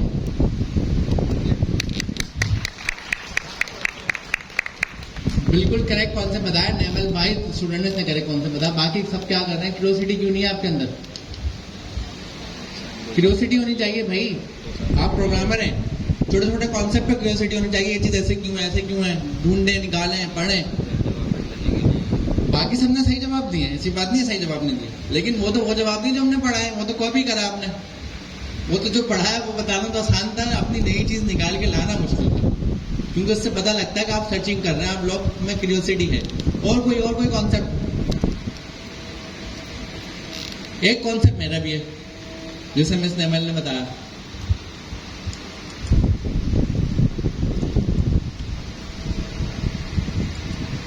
कॉन्सेप्ट क्या है? अगर पॉसिबल हो सर, वैसे तो आपकी इजाजत है, आप ना मिस नेमल को कोशिश तो साथ बिठा लेगा, क्योंकि वाइज स्टूडेंट है जो क्यूरियोसिटी में मुझे लगी। बाकी भी हो सकते हैं, लेकिन बोलोगे नहीं तो पता थोड़ा चलेगा, बोलने से पता लगेगा ना। ठीक है भाई, अब यहाँ पर मैं एक कॉन्सेप्ट देख रहे हैं, एक कॉन्सेप्ट मेरा है। मैं ये बोलता हूँ कि हमारे पास कोई भी डेटा है, डेटा से मुराद कोई भी डेटा, वो मेमोरी में लाके हम रख लें। मेमोरी में रखते हैं किसकी मदद से? वेरिएबल की मदद से। ऐसा ही तो वो डेटा मैं दोबारा इस्तेमाल कर सकता हूँ। तो कोई भी डेटा मैं रखवा रहा हूँ, उसको दोबारा इस्तेमाल करता हूँ। यहाँ पे एक डेफिनेशन आती है स्टेट। क्या बोलते हैं? स्टेट। दोबारा रिपीट करें, आप लोग क्या बोलते हैं? स्टेट मतलब उसके बाद कोई डेटा है जिसको मैं यूज कर सकता हूँ। अभी तो फंक्शन है, क्या इस फंक्शन के बाद कोई स्टेट होती है? क्या कोई वेरिएबल के बाद स्टेट है? वेरिएबल के बाद स्टेट होती है? होगी नहीं होगी? ये डेटा है, मैं इस्तेमाल कर सकता हूँ। ऐसे ही तो स्टेट हो गई, मेरी एक कॉन्सेप्ट है, स्टेट हो गई ना। तो क्या फंक्शन के बाद कोई स्टेट होती है? कितने लोग बोले नो? बिल्कुल एक्यूरेट बताएं, कोई इसमें डरने की जरूरत नहीं। कितने लोग कह रहे नहीं, फंक्शन की अपने पास स्टेट होती है? क्यों डर रहे हैं? वेरिएबल के पास स्टेट होती है? होती है। डेटा रख सकते हैं, मंगवा सकते हैं। फंक्शन के पास स्टेट होती है? यस सर, होती है। कितने लोग कह रहे हैं नहीं होती? फंक्शन के पास स्टेट में होती है। किस बात का घबरा रहा? क्यों घबरा रहा? फंक्शन के पास स्टेट होती है, क्योंकि अगर फंक्शन में मैं कुछ भी नहीं लिखूं, यहां मैंने खाली प्रिंट कर दिया, सही है, तो क्या ये फंक्शन रिटर्न कर रहा है? नहीं कर रहा। तो इसको कॉल करने पे रिटर्न में कुछ आएगा, तो इस रिजल्ट में क्या वैल्यू आई, नन। तो क्या ये नन भी कोई ना कोई डेटा टाइप है?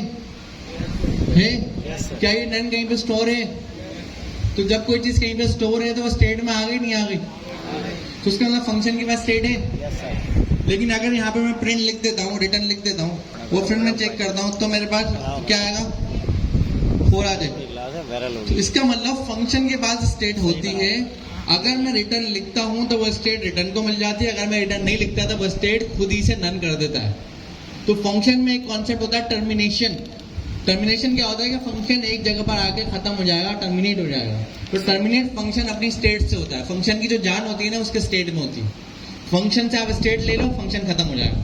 तो फंक्शन को टर्मिनेट करने के लिए 2 ऑप्शन होते हैं। एक ये है कि आप फंक्शन खुद टर्मिनेट हो जाएगा, जब कुछ बचा ही नहीं हो, टर्मिनेट हो गया। कुछ बचा नहीं मतलब स्टेट खत्म हो गई, स्टेट नहीं है तो क्या बचा। दूसरा कॉन्सेप्ट क्या होता है कि हमारे पास फंक्शन में हम रिटर्न लिखते हैं और रिटर्न क्या करता है, रिटर्न ये करता है कि फंक्शन को टर्मिनेट करता है। जब वो फंक्शन को टर्मिनेट करता है तो वो टर्मिनेशन टाइम का डेटा हमें बताता है कि टर्मिनेट जब मैं हुआ था उस वक्त में x + y करा था, तो x + y में जो वैल्यू उसने बता दी 4। तो अगर बिल्कुल शॉर्ट अल्फाज में मैं कहूँ, रिटर्न का काम क्या है, फंक्शन की स्टेट को टर्मिनेट करना। क्या काम है रिटर्न का, एक बार रिपीट करें, बाकी जो कामों ने दोबारा बताया, फंक्शन की स्टेट को टर्मिनेट करना। क्या काम है, फंक्शन की स्टेट को टर्मिनेट फंक्शन की स्टेट को टर्मिनेट करना। इसीलिए रिटर्न के बाद हम कोई भी चीज लिखते हैं तो वो काउंट ही नहीं होती। ऐसा ही है, मैंने कुछ भी XYZ लिख दिया, यहाँ पे मैंने कोड चलाया, वो काउंट ही नहीं हुआ क्योंकि उसकी स्टेट ही खत्म हो गई। जब स्टेट खत्म हो गई तो उसमें जान खत्म, वो टर्मिनेट हो गया। और जब वो टर्मिनेट हो गया तो जिस टाइम पे टर्मिनेट हुआ था वो हमें यहाँ पर मिल गई। सही है, ये एक छोटा सा कॉन्सेप्ट है। अब हमारे पास है मॉड्यूल्स बता। अच्छा, अभी तक अगर मैं इसको थोड़ा सा देखूं, हमने इसमें क्या क्या चीज़ें, मोस्टली तमाम चीज़ें कवर अप कर ली हैं। हमने कंट्रोल फ्लो भी देख लिया है, इसमें लिस्ट, टपल, डिक्शनरीज भी देख ली है। सही है, सही है। हमने सेट्स भी देख लिए, ठीक है। हमारे पास मॉड्यूल फंक्शन हमने देख लिए। मॉड्यूल फंक्शंस क्या होते हैं, इससे पहले मैंने कुछ टाइम पहले आपसे बात करी थी जिसमें एक स्टूडेंट ने मुझसे बोला था कि सर प्रिंट भी तो एक बिल्ट इन फंक्शन है, ऐसा ही है। तो मेरा आपसे सवाल यह है कि पाइथन के पास और बिल्ट इन फंक्शन मौजूद है या नहीं है? कौन कौन से हैं? अगर चले अभी रैंडम मैथ को मैंने कौन कौन से आपको पढ़ाए, रिवाइंड करें। मेन, मैक्स, काउंट, सही है, सम था। अगर मैं इसको थोड़ा सा रिमाइंड करता हूँ, 1 मिनट रुको।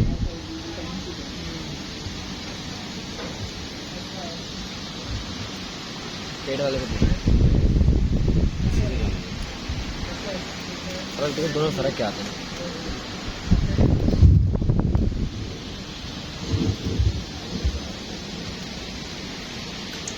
अच्छा, हमारे पास क्या है, हमारे पास कौन कौन से बिल्ट इन फंक्शन थे इसके। एक तो हमारे पास अपना, हमने सबसे पहले देखा था क्या था,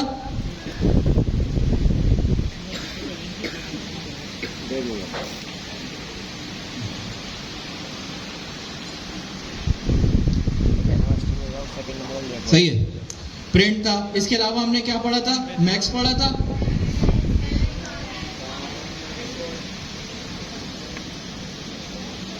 अपने भी चले आते।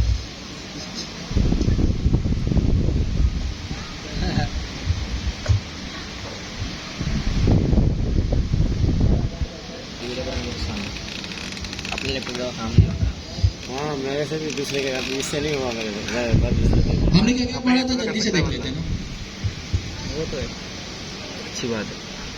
हमने प्रिंट पढ़ा था, हमने पढ़ा था मैक्स पढ़ा था, इसी तरीके से मेन पढ़े थे और सोन हमने कुछ बेसिक फंक्शंस देखे थे। अच्छा, जब पाइथन आपके पास इंस्टॉल हो रही होती है ना, तो वो अपने साथ साथ मल्टीपल लाइब्रेरीज को भी लेकर आ रही होती है। सही है, मल्टीपल लाइब्रेरीज से मुराद, याद करें जब आप लोग टाइपस्क्रिप्ट इंस्टॉल कर रहे होते थे या जावास्क्रिप्ट को यूज कर रहे थे तो क्या उसके साथ साथ वो कुछ बिल्ट इन फीचर्स लेकर आ रही होती थी। जब आप पाइथन को यूज कर रहे होते हो तो पाइथन भी अपने साथ बिल्ट इन फीचर्स को लेकर आ रही होती है। याद है हमने जब हमने टाइपस्क्रिप्ट पढ़ी थी, टाइपस्क्रिप्ट से रिजेम्बलेंस इस वजह से दे रहा हूँ ताकि आपको माइंड में रिकॉलिंग रहती है। आपने एक मैथ का ऑब्जेक्ट पढ़ा था, मैथ.फ्लोर, मैथ मॉड्यूल फंक्शंस इसको कहते हैं। अब जैसे मेरे पास है मैं चाह रहा हूं कि मेरे पास जो है मैथ से रिलेटेड फंक्शंस आ जाएं, जैसे मैथ डॉट स्क्वायर रूट पता है ना, लेट्स सी अगर मेरे पास 9 है, 9 का स्क्वायर रूट क्या होगा? स्क्वायर रूट 3 को डिवाइड करो, हाफ 3 का वो स्क्वायर रूट क्या होता है? पावर की बात नहीं कर रहा हूं मैं, स्क्वायर रूट। यार ऐसे नहीं लगता था 3 आएगा, ऐसा ही है। पावर क्या करती है? 3, अगर मैं मैथ का पावर निकालूं 3 की पावर कितनी होगी?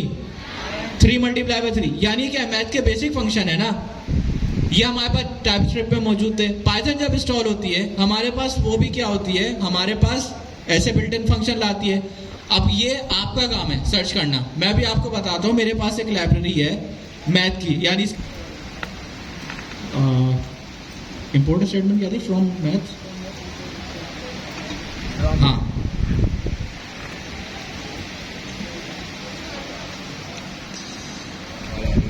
सरसा के एग्जाम्पल से ही देख लेते हैं, काम करते हैं ना। हाँ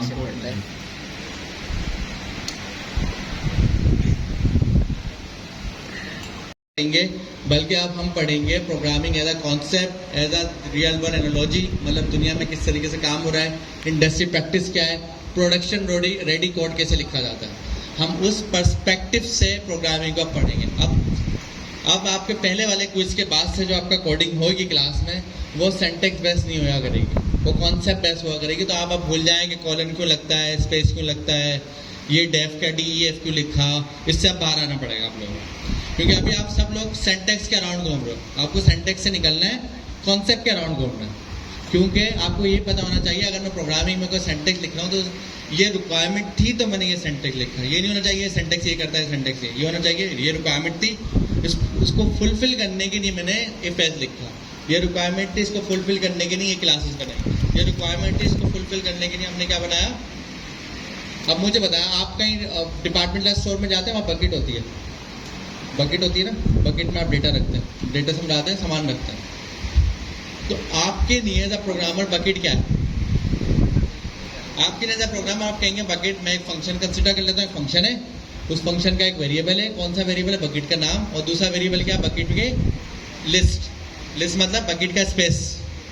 तो अब आप ऐसे सोचें, अगर बकेट है तो आपके माइंड में क्या आएगा? बकेट की खाली जगह देख के आपके माइंड में क्या आएगा? लिस्ट आएगी, नहीं आएगी? और बकेट का नाम देख के स्ट्रिंग आएगा, और बकेट इटसेल्फ, क्योंकि एक से ज़्यादा बकेट हो सकती है, फंक्शन आएगा, नहीं आएगा? तो अब आप प्रोग्रामिंग को सेंटेक्स से हटाकर लॉजिक पे सोचें, लॉजिक क्या होनी चाहिए। अब यहाँ पर मैं पहले एक स्टैंडर्ड प्रोजेक्ट का स्ट्रक्चर बना रहा हूँ। स्टैंडर्ड प्रोजेक्ट का स्ट्रक्चर क्या है कि हमें बकेट्स बनानी है, तो हमें बनानी है इन्वेंट्री, सही है। तो यहाँ से मैं इन्वेंट्री का, सही है। तो हमने कहा स्ट्रक्चर क्या होगा, इन्वेंट्री के नाम से एक डायरेक्टरी बनाई और एक टेस्ट के नाम से डायरेक्टरी बनाई।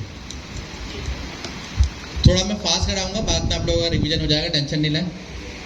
इन्वेंट्री में मैंने क्या बनाया, पहली चीज़ है मॉड्यूल की, कि आप अपने मॉड्यूल को एज अ पैकेज बनाते हो। पाइथन में पैकेज बनाने का तरीका होता है कि आप __init__.py इस नाम से फाइल बना दो। पाइथन में पैकेज बनाने का तरीका होता है, फोल्डर के अंदर ये फाइल बना दो, फोल्डर पैकेज है आपसे, समझ गए।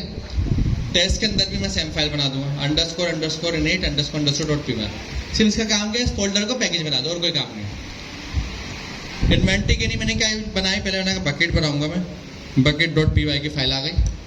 बकेट क्या आ गई मेरे पास, एक सिंपल सा एक डेफ आ गया, इसका नाम भी बकेट रख लेते हैं, और इसको यहाँ पर रिटर्न में मैं कर देता हूँ बकेट में लिस्ट होगी, और लिस्ट में मेरा आईफोन है, ठीक है। बकेट में भी सामान रखा हुआ, काफ़ी इतना काम। एक और काम करना है, पैकेज बनाया ना, पैकेज का काम क्या होता है, पैकेज को ये पता होता है इसके पास क्या क्या है। तो ये पैकेज है हमारा, यहाँ पर हम एक काम करेंगे, लिखेंगे फ्रॉम में हम डालेंगे इन्वेंट्री में हमने कहा बकेट, भाई अब और इंपोर्ट कर लिया हमने बकेट को। ये कॉन्सेप्ट क्या है, क्योंकि ये जो इनिट है इसकी एक लॉजिक है। लॉजिक क्या है, इन्वेंट्री को ये पैकेज बनाता है। पैकेज मतलब अब मैं इस इन्वेंट्री के नाम से एक मेरे पास एंटिटी रिप्रेजेंट करती है। मैं कह रहा हूँ ये इन्वेंट्री है जिसके अंदर ये पैकेज है, उसकी बकेट में जाओ और वहाँ से क्या निकाल के ले आओ, बकेट निकाल के ले आओ। अगेन अब हम सिंटेक्स नहीं पढ़ रहे, अब हम कॉन्सेप्ट पढ़ रहे हैं, तो थोड़ा थोड़ा सिंटेक्स में बता रहा हूँ, फ्यूचर में ये भी हम नहीं बताएंगे। तो इस बकेट को हमने यहाँ पर ले लिया। पाइथन में एक तरीका होता है, एक वेरिएबल होता है ऑल के नाम का। ये क्यों होता है? ये डिफॉल्ट वेरिएबल होता है, इसमें आपको जो भी एक्सपोर्ट करना हो ना, आप इस तरीके से एक्सपोर्ट करते हो। इसका काम क्या होता है कि जब कोई भी इस पैकेज के पास आए, इसको बोले आपके पास बकेट है, ये बोले हाँ है, फ्यूचर में कोई और सी चीज़ होगी, बोले वो भी है। तो ये बकेट जो है ये मॉड्यूल है, जो अभी सर ने बताया। एक मॉड्यूल वो था जो हमने मैथ का यूज़ करा, जो पाइथन ने बनाया था। एक मॉड्यूल वो है जो हम अपना कस्टम मॉडल बना रहे हैं। एक मॉड्यूल वो होता है जो थर्ड पार्टी होता है, किसी का डाउनलोड करके इस्तेमाल करते हैं, सही है, पिप की कमांड से। ये कॉन्सेप्ट क्लियर है? अब हम आगे बढ़ते हैं। अब हम टेस्ट वाले में आते हैं। टेस्ट क्या होता है? टेस्ट केसेस का सिंपल मतलब समझना है। टेस्ट केसेस का मतलब होता है कि मुझे इनपुट भी पता है, मुझे आउटपुट भी पता है, मुझे अपनी लॉजिक टेस्ट करनी है, मुझे अपना फंक्शन टेस्ट करना है। एक कैलकुलेटर है, मैंने कहा कैलकुलेटर को टेस्ट कर लो, आपने 2 करा, 2 प्लस का बटन दबाया, 2 करा, एंटर करा, 4 आया, अपना कैलकुलेटर सही काम कर रहा है। अगर आपने 2 + 2 करा, आंसर 0 आ गया, अपना कैलकुलेटर में खराबी है। तो इसमें आपको सवाल भी पता है, जवाब भी पता है। आप किसको टेस्ट करो? फंक्शन को। उसको हम बोलते हैं टेस्ट केसेस, समझ गए? जिसमें आपको सवाल जवाब दोनों पता होते हैं। मैथमेटिक्स में हैंड्स प्रूफ होता था हमारे पास। हैंड्स प्रूफ में हम क्या करते थे कि हमें सवाल भी पता हो रहा, जवाब भी पता हो रहा, हम अपनी लॉजिक को चलाते थे। तो ये टेस्ट केसेस हम यहाँ लिखने जा रहे हैं। किसको टेस्ट करना? बकेट को। तो मैं बकेट को ऐसे ही नाम पूरा कॉपी कर लिया मैंने, टेस्ट केस की डायरेक्टरी में आया, यहाँ पर मैंने नाम पेस्ट करा, शुरू में मैंने लिखा टेस्ट_। ये एक कन्वेंशन है, एक कन्वेंशन को हमें फॉलो करना होता है। थोड़ी देर बाद हम एक टूल यूज करेंगे, उसका नाम है पाइटेस्ट। क्या नाम है? एक बार सब रिपीट करें। पाइटेस्ट। पाइटेस्ट क्या होगा? वो कहता है मुझे जब चलाना है, मेरी कुछ बातें मान लो, उसकी बातें क्या है कि फाइल के शुरू में टेस्ट_ लिख दो, या इसकी एक और कन्वेंशन है फाइल के आखिर में टेस्ट_ लिख दो। हमने शुरू में लिख दिया। फिर हमने क्या करा? बकेट का पूरा फंक्शन उठाया और हमने कहा ये फंक्शन हमें चाहिए, तो हमने क्या करा? यहाँ पर नया फंक्शन बनाया, इसमें भी हमें टेस्ट_ लिखना है और बकेट का नाम लिख देते, ठीक है। आगे ये खुद समझदार है, इसने खुद ही सारा कोड लिख दिया, चले हमें तो टेंशन नहीं। हमने क्या करा? ये यहाँ पर होगा, बस इसको ऐसे करेंगे। हमने क्या करा? हमने कहा अभी थोड़ी देर पहले एक पैकेज बनाया था इन्वेंट्री का, उस इन्वेंट्री के पैकेज के पास जाओ, उसको बोलो बकेट ला दो, बकेट वो दे देगा। अभी आपने सिंटेक्स में नहीं जाना, आप कॉन्सेप्ट पे जाना। बकेट आ रही है हमारे पास, बकेट में क्या है? लिस्ट है, उसमें आईफोन रखा हुआ है। हमने बकेट मंगवा ली, टेस्ट के नाम से फंक्शन बनाया, बकेट को कॉल करा, बकेट को कॉल करने में लिस्ट आएगी। हमने यहाँ पे क्या करा? हमने यहाँ पे सिर्फ ये करा है, हमने कहा बकेट को कॉल करो और उसमें जो भी डेटा आएगा == करो और मैच करो क्या वो आईफोन है या नहीं है। मुझे बताएं, अभी अगर मैं बकेट का फंक्शन आपको दिखाऊं तो उसके रिटर्न में एक लिस्ट आएगी आईफोन की। तो यहाँ पर अगर बकेट कॉल हुआ तो बकेट के अंदर आईफोन आना चाहिए। == का मतलब क्या होता है? मैच करो। अगर ट्रू हो गया तो ट्रू, फॉल्स हो गया तो फॉल्स। एक हमारे पास कीवर्ड होता है एसेट। रिपीट करें, क्या होता है? एसेट। एसेट क्या करता है? एसेट सिर्फ इतना काम होता है कि इसके आगे हम जो भी लिखेंगे, अगर वो ट्रू हुआ तो सही है, फॉल्स हुआ तो ये बोलेगा गलत है, गलत है। बस इसका इतना काम होता है। मैंने यहाँ पे एसेट लिखा, एसेट के आगे फंक्शन कॉल करा। मैंने कहा अगर ये फंक्शन के अंदर रिटर्न में आईफोन आया तो सही, नहीं आया तो गलत। ये भी मैंने पढ़ा और है। इनको चलाने का तरीकेकार क्या है? चलाने का सिंपल तरीका है, टूल आप इंस्टॉल करते हैं जिसका नाम है पाइटेस्ट। जिसमें आपने सबको रिवीजन करवाएगा। और पाइटेस्ट कैसे इंस्टॉल होता है? पिप इंस्टॉल पाइटेस्ट, ये कमांड है, इसको रिटर्न करोगे पाइटेस्ट इंस्टॉल होता है। पाइटेस्ट इंस्टॉल होने के बाद आपने क्या करना है? खाली लिखना है पाइटेस्ट, एंटर। अब ये खुद से आपकी फाइल ढूंढेगा, खुद से आपका फंक्शन ढूंढेगा। बस आपने क्या करना है? शुरू में टेस्ट_ फंक्शन के भी लिखना है, फाइल के भी लिखना है। कहाँ का लिखना है? फंक्शन के भी शुरू में टेस्ट_ लिखना है और फाइल के शुरू में भी लिखना है। इसने क्या करा? टेस्ट को पास कर दिया, कर दिया। अगर मैं कहूँ बकेट में, मैं यहाँ पे देख रहा हूँ बकेट में आईफोन है या नहीं है, लेकिन रियली मैंने इसमें रख दिया एंड्रॉइड। अब टेस्ट केस तो बोल रहा है कि इसमें क्या होना चाहिए? आईफोन होना चाहिए। यहाँ पे मैंने एंड्रॉइड रखा है बकेट के अंदर। बकेट जो आपके पास है, आप मार्केट में गए, अपने दुकान पे गए, दुकान से बकेट ली, बकेट में आईफोन रख दिया। अब आपने टेस्ट केसेस में भी बोला आईफोन होना चाहिए, लेकिन अगर आपने बकेट में एंड्रॉइड रखा और टेस्ट केसेस में आप आईफोन मांगे, चलेगा? नहीं चलेगा, फेल कर एरर आ जाएगा। सिर्फ अभी हम ये देख रहे हैं टेस्ट केस कैसा चल रहा है। पाई टेस्ट करा, फेल, टेस्ट केस गलत हो गया। तो उसका मतलब अगर मेरी लॉजिक में मैं कहीं गलती करूंगा तो पाई टेस्ट की मदद से ये फंक्शन चलाऊंगा और ये फंक्शन में एसेट लगा हुआ है, एसएट का पाई टेस्ट से कोई ताल्लुक नहीं है, एसएट प्रोग्रामिंग की चीज़ है। एसएट का काम है जो चीज़ आई उसको ट्रू या फॉल्स देना। पाई टेस्ट का काम क्या है कि बस टेस्ट अंडरस्कोर की फाइल ढूंढना, उसको चला दो और उससे जो भी डेटा आया उसकी रिपोर्ट बना दो। तो ये काम है पाई टेस्ट का, दोनों मिला के यूज़ करते हैं। तो हमारे पास ये चीज़ें आ गई और ये हमने चला के देख ली, हमारे पास टेस्ट केस बन गया। हमने एक साथ 3 टॉपिक पढ़ लिया। हमने टेस्ट केस बनाना सीख लिया, हमने पैकेज बनाना सीख लिया, हमने मॉड्यूल बनाना सीख लिया और हमने ये देख लिया कि टेस्ट केस को पास फेल कैसे करते हैं। साथ साथ हमने ये भी देख लिया कि हमारे पास कोडिंग की बेस्ट प्रैक्टिस क्या होती है। समझ गए? ये आपकी कोडिंग की बेस्ट प्रैक्टिस होती है। ये हमारा मॉड्यूल का टॉपिक था। अब एक और चीज़ है, एक और चीज़ क्या है वो बहुत इंपॉर्टेंट है। ये तो आपकी क्विज की सारी तैयारी हो गई। कोई टॉपिक हमारा क्विज का बचा है?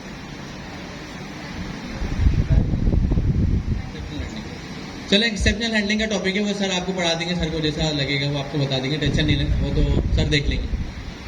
अब हम बात कर रहे हैं क्विज के बाद की। क्विज तो हो गया, क्विज से आप पास हो गया माशाल्लाह, सपोज चलने मसला नहीं है। क्विज से सेपरेट रखना है इस टॉपिक को। अभी वो होगा कि आपने जाके ये सर्च करना है कि ऑब्जेक्ट ओरिएंटेड प्रोग्रामिंग लैंग्वेज का पैराडाइम क्यों यूज होता है, या इसके अलावा दूसरे पैराडाइम में उसका इस्तेमाल क्या है और हम क्यों ऑब्जेक्ट ओरिएंटेड पढ़े।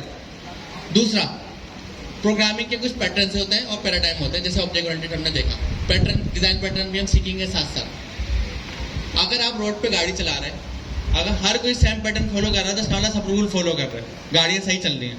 इसी तरीके से आप एज अ प्रोग्रामर किसी एप्लीकेशन पे काम कर रहे हो, आपने कोड लिखा और आपने कोड लिखा, दोनों अलग अलग अंदाज में कोड लिखेंगे।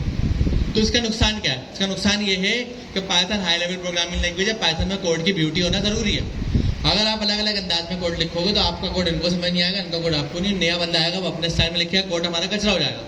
बेहतर ये है कि हम एक पैटर्न फॉलो करें, आप कोड लिखें या आप कोड लिखें, स्टाइल एक ही होना चाहिए, पैटर्न एक ही होना चाहिए, ताकि आप कल को छोड़ के चले जाए, दूसरा है वो आपके कोड को समझ ले और आप ही के पैटर्न के ऊपर कोडिंग करना शुरू करें।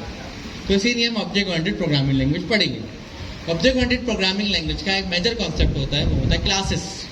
क्लासेस क्या होती हैं, कैसे बनती हैं, हम यहाँ पर छोटा सा देख लेते हैं। मैं बकेट में आया, अब मैं कह रहा हूँ बकेट में फंक्शन यूज नहीं करूंगा, मैं यूज करूंगा क्लास, फंक्शन को रिप्लेस कर रहा हूँ अभी। क्लासेस का छोटा सा कॉन्सेप्ट होता है, हम ये कहते हैं कि दुनिया में जितनी भी चीज़ें वो एक ऑब्जेक्ट है, इसी तरह प्रोग्रामिंग में जितनी भी चीज़ें वो ऑब्जेक्ट है, और रियलिटी में पाइथन में हर चीज़ ऑब्जेक्ट है। ऑब्जेक्ट मतलब कोई भी चीज़, ये माउस एक ऑब्जेक्ट है, ये बोतल एक ऑब्जेक्ट है, ये मोबाइल फोन एक ऑब्जेक्ट है, सही। इसी तरह प्रोग्रामिंग में जितनी भी चीज़ें आ रही है वो हम कह रहे हैं ऑब्जेक्ट। क्लास का काम होता है वो एक मशीन है जो एक प्रोडक्ट बनाती है, जिसी तरह प्रिंटिंग मशीन है जो नोट प्रिंट करती है। तो क्लास अभी हमने देखा स्ट्रिंग की क्लास थी जो स्ट्रिंग बनाती है। इसी तरीके से हम अपनी बकेट की क्लास बनाए, मतलब बकेट की मशीन है जो बकेट बनाती है, समझ गए? क्लास मतलब बकेट की मशीन और जो बना के देगी वो क्या होगा, बकेट। तो क्लास जो है वो क्या है, ब्लूप्रिंट क्लास, और जो बना के देगी वो क्या होगा, ऑब्जेक्ट। तो क्लास की प्रोडक्ट को हम ऑब्जेक्ट बोलते हैं, समझ रहे हैं? छोटा सा कॉन्सेप्ट मैं फास्ट फॉरवर्ड बता रहा हूँ, सर आपको डिटेल में पढ़ा देंगे। वो है क्लासेस। क्लासेस को हम इस तरह लिखते हैं, हमें किसकी क्लास लिखनी है, बकेट की। बस इसका एक कन्वेंशन होती है कि इसका पहला लेटर कैपिटल होना चाहिए और इसको इस तरीके से हम कॉल करके लिख देते हैं। हम यूज करते हैं डेटा क्लासेस। डेटा क्लासेस के पीछे कॉन्सेप्ट क्या है हम बाद में पढ़ेंगे, अभी हम फिलहाल इस्तेमाल कर रहे हैं। डेटा क्लास हमने इंपोर्ट करी, मॉड्यूल अभी पढ़ा है, इंपोर्ट करा और यहाँ पर इस्तेमाल कर लिया। ये तरीका होता है इसको इस्तेमाल करने का। डेटा क्लास का शॉर्ट हैंड मतलब बता रहा हूँ, ये आपकी क्लास का सेंटेक्स को शॉर्ट कर देता है, आसान कर देता है। अभी फिलहाल इतना ही, बाकी हम पढ़ेंगे। डेटा क्लास हमने ऊपर लिखी, क्लास बनाई बकेट की। बकेट में हमारे पास क्या क्या होना चाहिए, बकेट के कॉन्सेप्ट से हो जाए। 2 वेरिएबल होंगे, पहला वेरिएबल बकेट का नाम और दूसरा वेरिएबल बकेट की क्या होना चाहिए, आइटम लिस्ट, ऐसा ही होना चाहिए। तो अगर मैं यहाँ पे लिखूँ नाम तो मैंने कहा स्ट्रिंग, और अगर मैं कहूँ आइटम्स इसको मैं क्या कहूँगा, लिस्ट। और इतना काम काफ़ी है अभी फिलहाल, ठीक है। अब मुझे बकेट, अब मुझे बताइए बोतल है, इस बोतल के ऊपर जो नाम लिखा हुआ पाकोला लिखा हुआ, ये पाकोला वेरिएबल हुआ या फंक्शन हुआ, वेरिएबल हुआ क्योंकि डेटा है। इस बोतल के ऊपर एक कैप है, ये ओपन हो रहा है, क्लोज हो रहा है, ये ओपन क्लोज वेरिएबल हुआ, फंक्शन हुआ, फंक्शन क्योंकि एक्शन है। क्लास में वेरिएबल का नाम चेंज है, क्लास में वेरिएबल को हम बोलते हैं एट्रीब्यूट। क्या बोलते हैं, एट्रीब्यूट। दोबारा बताएं, एट्रीब्यूट। क्लास के अंदर फंक्शन को हम बोलते हैं मेथड। क्या बोलते हैं, मेथड। मेथड। मेथड मतलब फंक्शन, फंक्शन मतलब एक्शन, मतलब कोई भी एक्शन वाला काम हो वो मेथड में आ गया, कोई भी डेटा वाला काम हो वो एट्रीब्यूट्स में आ गया, मतलब वेरिएबल में आ गया। अब एक कॉन्सेप्ट है, कॉन्सेप्ट ये जो बकेट होगी इसमें एक्शन वाला काम क्या होगा, सामान रखो या सामान निकालो। अभी एक चीज़ रखते हैं, सामान रखो। तो सामान रखने वाला जो काम है उसका मतलब क्या हो गया कि हम एक मेथड बनाएंगे, मतलब एक फंक्शन बनाएंगे जिसका काम क्या होगा, ऐड आइटम। इसने देखा खुद ही ऐड कर दिया। अब नॉर्मल फंक्शन में और याले फंक्शन में आपको एक चीज़ एडिशन मिलेगी, वो होगा सेल्फ का कीवर्ड। सेल्फ का कीवर्ड यहाँ पर क्यों इस्तेमाल होता है, नॉर्मल फंक्शन में तो नहीं होता। नॉर्मल तो हम ऐसे लिखेंगे, हमने कहा ऊपर आइटम है, आइटम लिस्ट है, ऐड आइटम का फंक्शन बनाया, उसमें आइटम को कहीं ना कहीं से जो भी फंक्शन को कॉल करेगा वो आइटम दे देगा, और हमने ऊपर वाली आइटम की लिस्ट में अपेंड कर दिया जो भी आइटम हमारे पास आ। ऐसा ही होता है। लेकिन क्लास के अंदर जो मेथड लिखते हैं उसमें एक चीज़ एडिशनल आ जाती है, सेल्फ। ये सेल्फ क्यों आ जाता है, क्योंकि ये क्लास जो है ये खुद एक ऑब्जेक्ट नहीं है। क्या ये क्लास बकेट है या बकेट बनाने वाली मशीन है? मतलब बकेट बनाने वाली क्लास, क्लास मतलब है जो बकेट बना के देगी, और जो क्लास जो बनाती है उसको हम क्या बोलते हैं, ऑब्जेक्ट। दूसरा उसका नाम होता है इंस्टेंस। मतलब क्लास एक प्रोडक्ट है जो क्या बनाएगा, क्लास एक मशीन है जो प्रोडक्ट बना के दे रही है। तो क्या क्लास बकेट बनाएगी या क्लास खुद बकेट है? बकेट बनाएगी। तो जब क्लास बकेट बनाएगी तो ये ऐड आइटम का फंक्शन है, ये उस बकेट का होगा या ये क्लास का होगा? बकेट का होगा। क्या ये नेम और लिस्ट के नाम से जो एट्रीब्यूट है ये बकेट का होगा या इस क्लास का होगा? बकेट का होगा। मतलब ये क्लास के पास वो चीजें हैं जो उसने बकेट को देनी है। अब क्लास ने एक बकेट बनाई, एक से ज्यादा भी बना सकती है, मशीन तो जितनी भी प्रोडक्ट बनाए। तो सेल्फ का जो मतलब होता है वो होता है कि हर एक बनने वाली प्रोडक्ट अपने आप को सेल्फ बोल रही है। क्योंकि अगर मैंने क्लास से बकेट बना दी तो एक मसला है। मसला क्या है? मसला ये है कि अगर मैंने क्लास से बकेट बना दी और मैंने कहा ऐड आइटम फंक्शन है, तो वो तो मैंने एक बकेट में आईफोन ऐड कर दो, सारी बकेट में आईफोन ऐड कर देगा। ऐसा ही है। तो हम क्या बोलेंगे, सेल्फ। सेल्फ मतलब मेरी वाली बकेट में ऐड करो, क्योंकि दूसरी बकेट भी मुझे पता है मार्केट में मौजूद है। तो इसी नहीं क्लास के अंदर सेल्फ का कीवर्ड यूज होता है। हमारे पास टाइपस्क्रिप्ट में दिस का कीवर्ड यूज होता था। सिंपल बात समझिए। अभी हमारी क्लास काफी है बन गई है, इसका सिंटैक्स बहुत सिंपल है, सिंटैक्स नहीं पढ़ रहा है अभी, कॉन्सेप्ट समझ में। अगर इस क्लास को कोई कॉल करे उसके पास ऑब्जेक्ट आ जाएगा। क्लास को कॉल करने के लिए कितने वेरिएबल की वैल्यू बताने की जरूरत है? अभी हम देखेंगे सिर्फ एक, क्योंकि ये वाले वेरिएबल की वैल्यू कौन बताएगा? ऐड आइटम बताएगा। तो देखा जाए तो दो की बतानी है, एक की डायरेक्ट बताएंगे और एक की ऐड आइटम को कॉल करके। सही है। अब हम आते हैं पाइटेस्ट में। हम यहाँ पर टेस्टिंग लिखनी है। पहली बात, हमने नाम चेंज कर दिया, बकेट का नाम कैपिटल बी से स्टार्ट हो रहा है, तो अपने पैकेज में जाते हैं और यहाँ पर कैपिटल बी कर देते हैं, और यहाँ पर इंपोर्ट में भी कैपिटल बी कर देते हैं। एक काम तो ये कर लिया। दूसरा टेस्ट में आए, टेस्ट में आके भी हमने कैपिटल बी कर लिया। अब हम जो यहाँ पर टेस्ट बकेट बनाएंगे, हम कैसे बनाएंगे? हम पहले क्लास कॉल करेंगे, हम बोलेंगे हमारी क्लास है, खुद ही आ गया। चले इसको मैं इजी कर देता हूँ।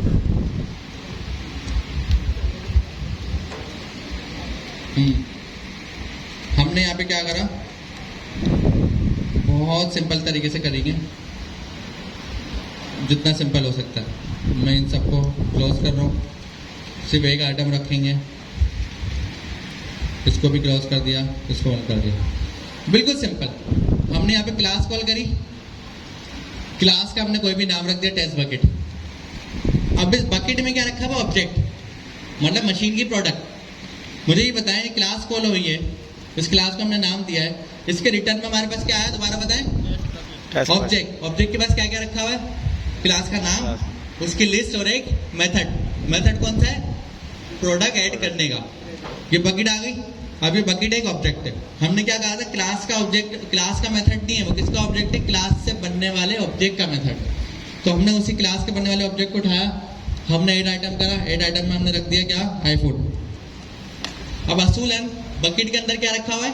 बकेट के अंदर आईफोन रखा हुआ है। हमने यहाँ पे एसेट को बोला, एसेट एक बात करो, देखो आईफोन इस बकेट के अंदर आइटम में मौजूद है या नहीं है। उसने चेक करा, अगर है तो ट्रू, अगर नहीं है तो फॉल्स। फिर हमने एक और एसेट लगा दिया, हमने कहा ये देखो बकेट में टोटल 1 आइटम है या नहीं है। एक ही चीज़ ऐड करी तो एक होनी चाहिए, 10 चीज़ ऐड करी तो 10 होनी चाहिए। सही है। अगर एक चीज़ ऐड करने में एक रखी हुई तो सही है, अगर एक चीज़ रखने में एक चीज़ नहीं रखी हुई तो मसला है। ये हमने सिंपल कोड लिखा, हम यहाँ पर आए, पाइटेस्ट चलाया, पास हो गया। अगर क्लास में मैं जाता हूँ, क्लास में कुछ गलती कर देता हूँ, गलती क्या कर देता हूँ? अपेंड नहीं करा रहा, बल्कि मैंने पता नहीं क्या कर दिया अभी, सही है। यहाँ पे मैंने क्या करा, मैंने यहाँ पे सिंपल प्रिंट कर दिया। गलती है, मतलब क्लास का मेथड सही काम नहीं कर रहा। अब मैं अगर टेस्ट केस चलाऊंगा, पास होना चाहिए, फेल होना चाहिए? फेल। क्यों? क्योंकि हमने आईफोन रखा, आईफोन तो उसमें गया ही नहीं, जब गया नहीं तो फेल हो गया। पाई टेस्ट चलाया, फेल हो गया, क्योंकि हमारा फंक्शन गलत है। ये आईफोन को प्रोडक्ट में रखी, मैं आईफोन डाल रहा हूँ उसमें जा ही नहीं रहा। लेकिन अगर मैं इसको करेक्ट कर देता हूँ तो अब पास होगा, फेल होगा, क्योंकि आईफोन प्रोडक्ट में जा रहा है। ये आपका पाई टेस्ट हो गया। ये एक स्टैंडर्ड प्रैक्टिस है कोडिंग की, जो अब आपको फ्यूचर में क्विज के बाद से सर करवाएंगे। सर आपको अब सिंटैक्स नहीं पढ़ाएंगे, सर बताएंगे मार्केट लेवल पे काम जो होता है, एक कॉन्सेप्ट, एक लॉजिक से कोडिंग होगी। ठीक है।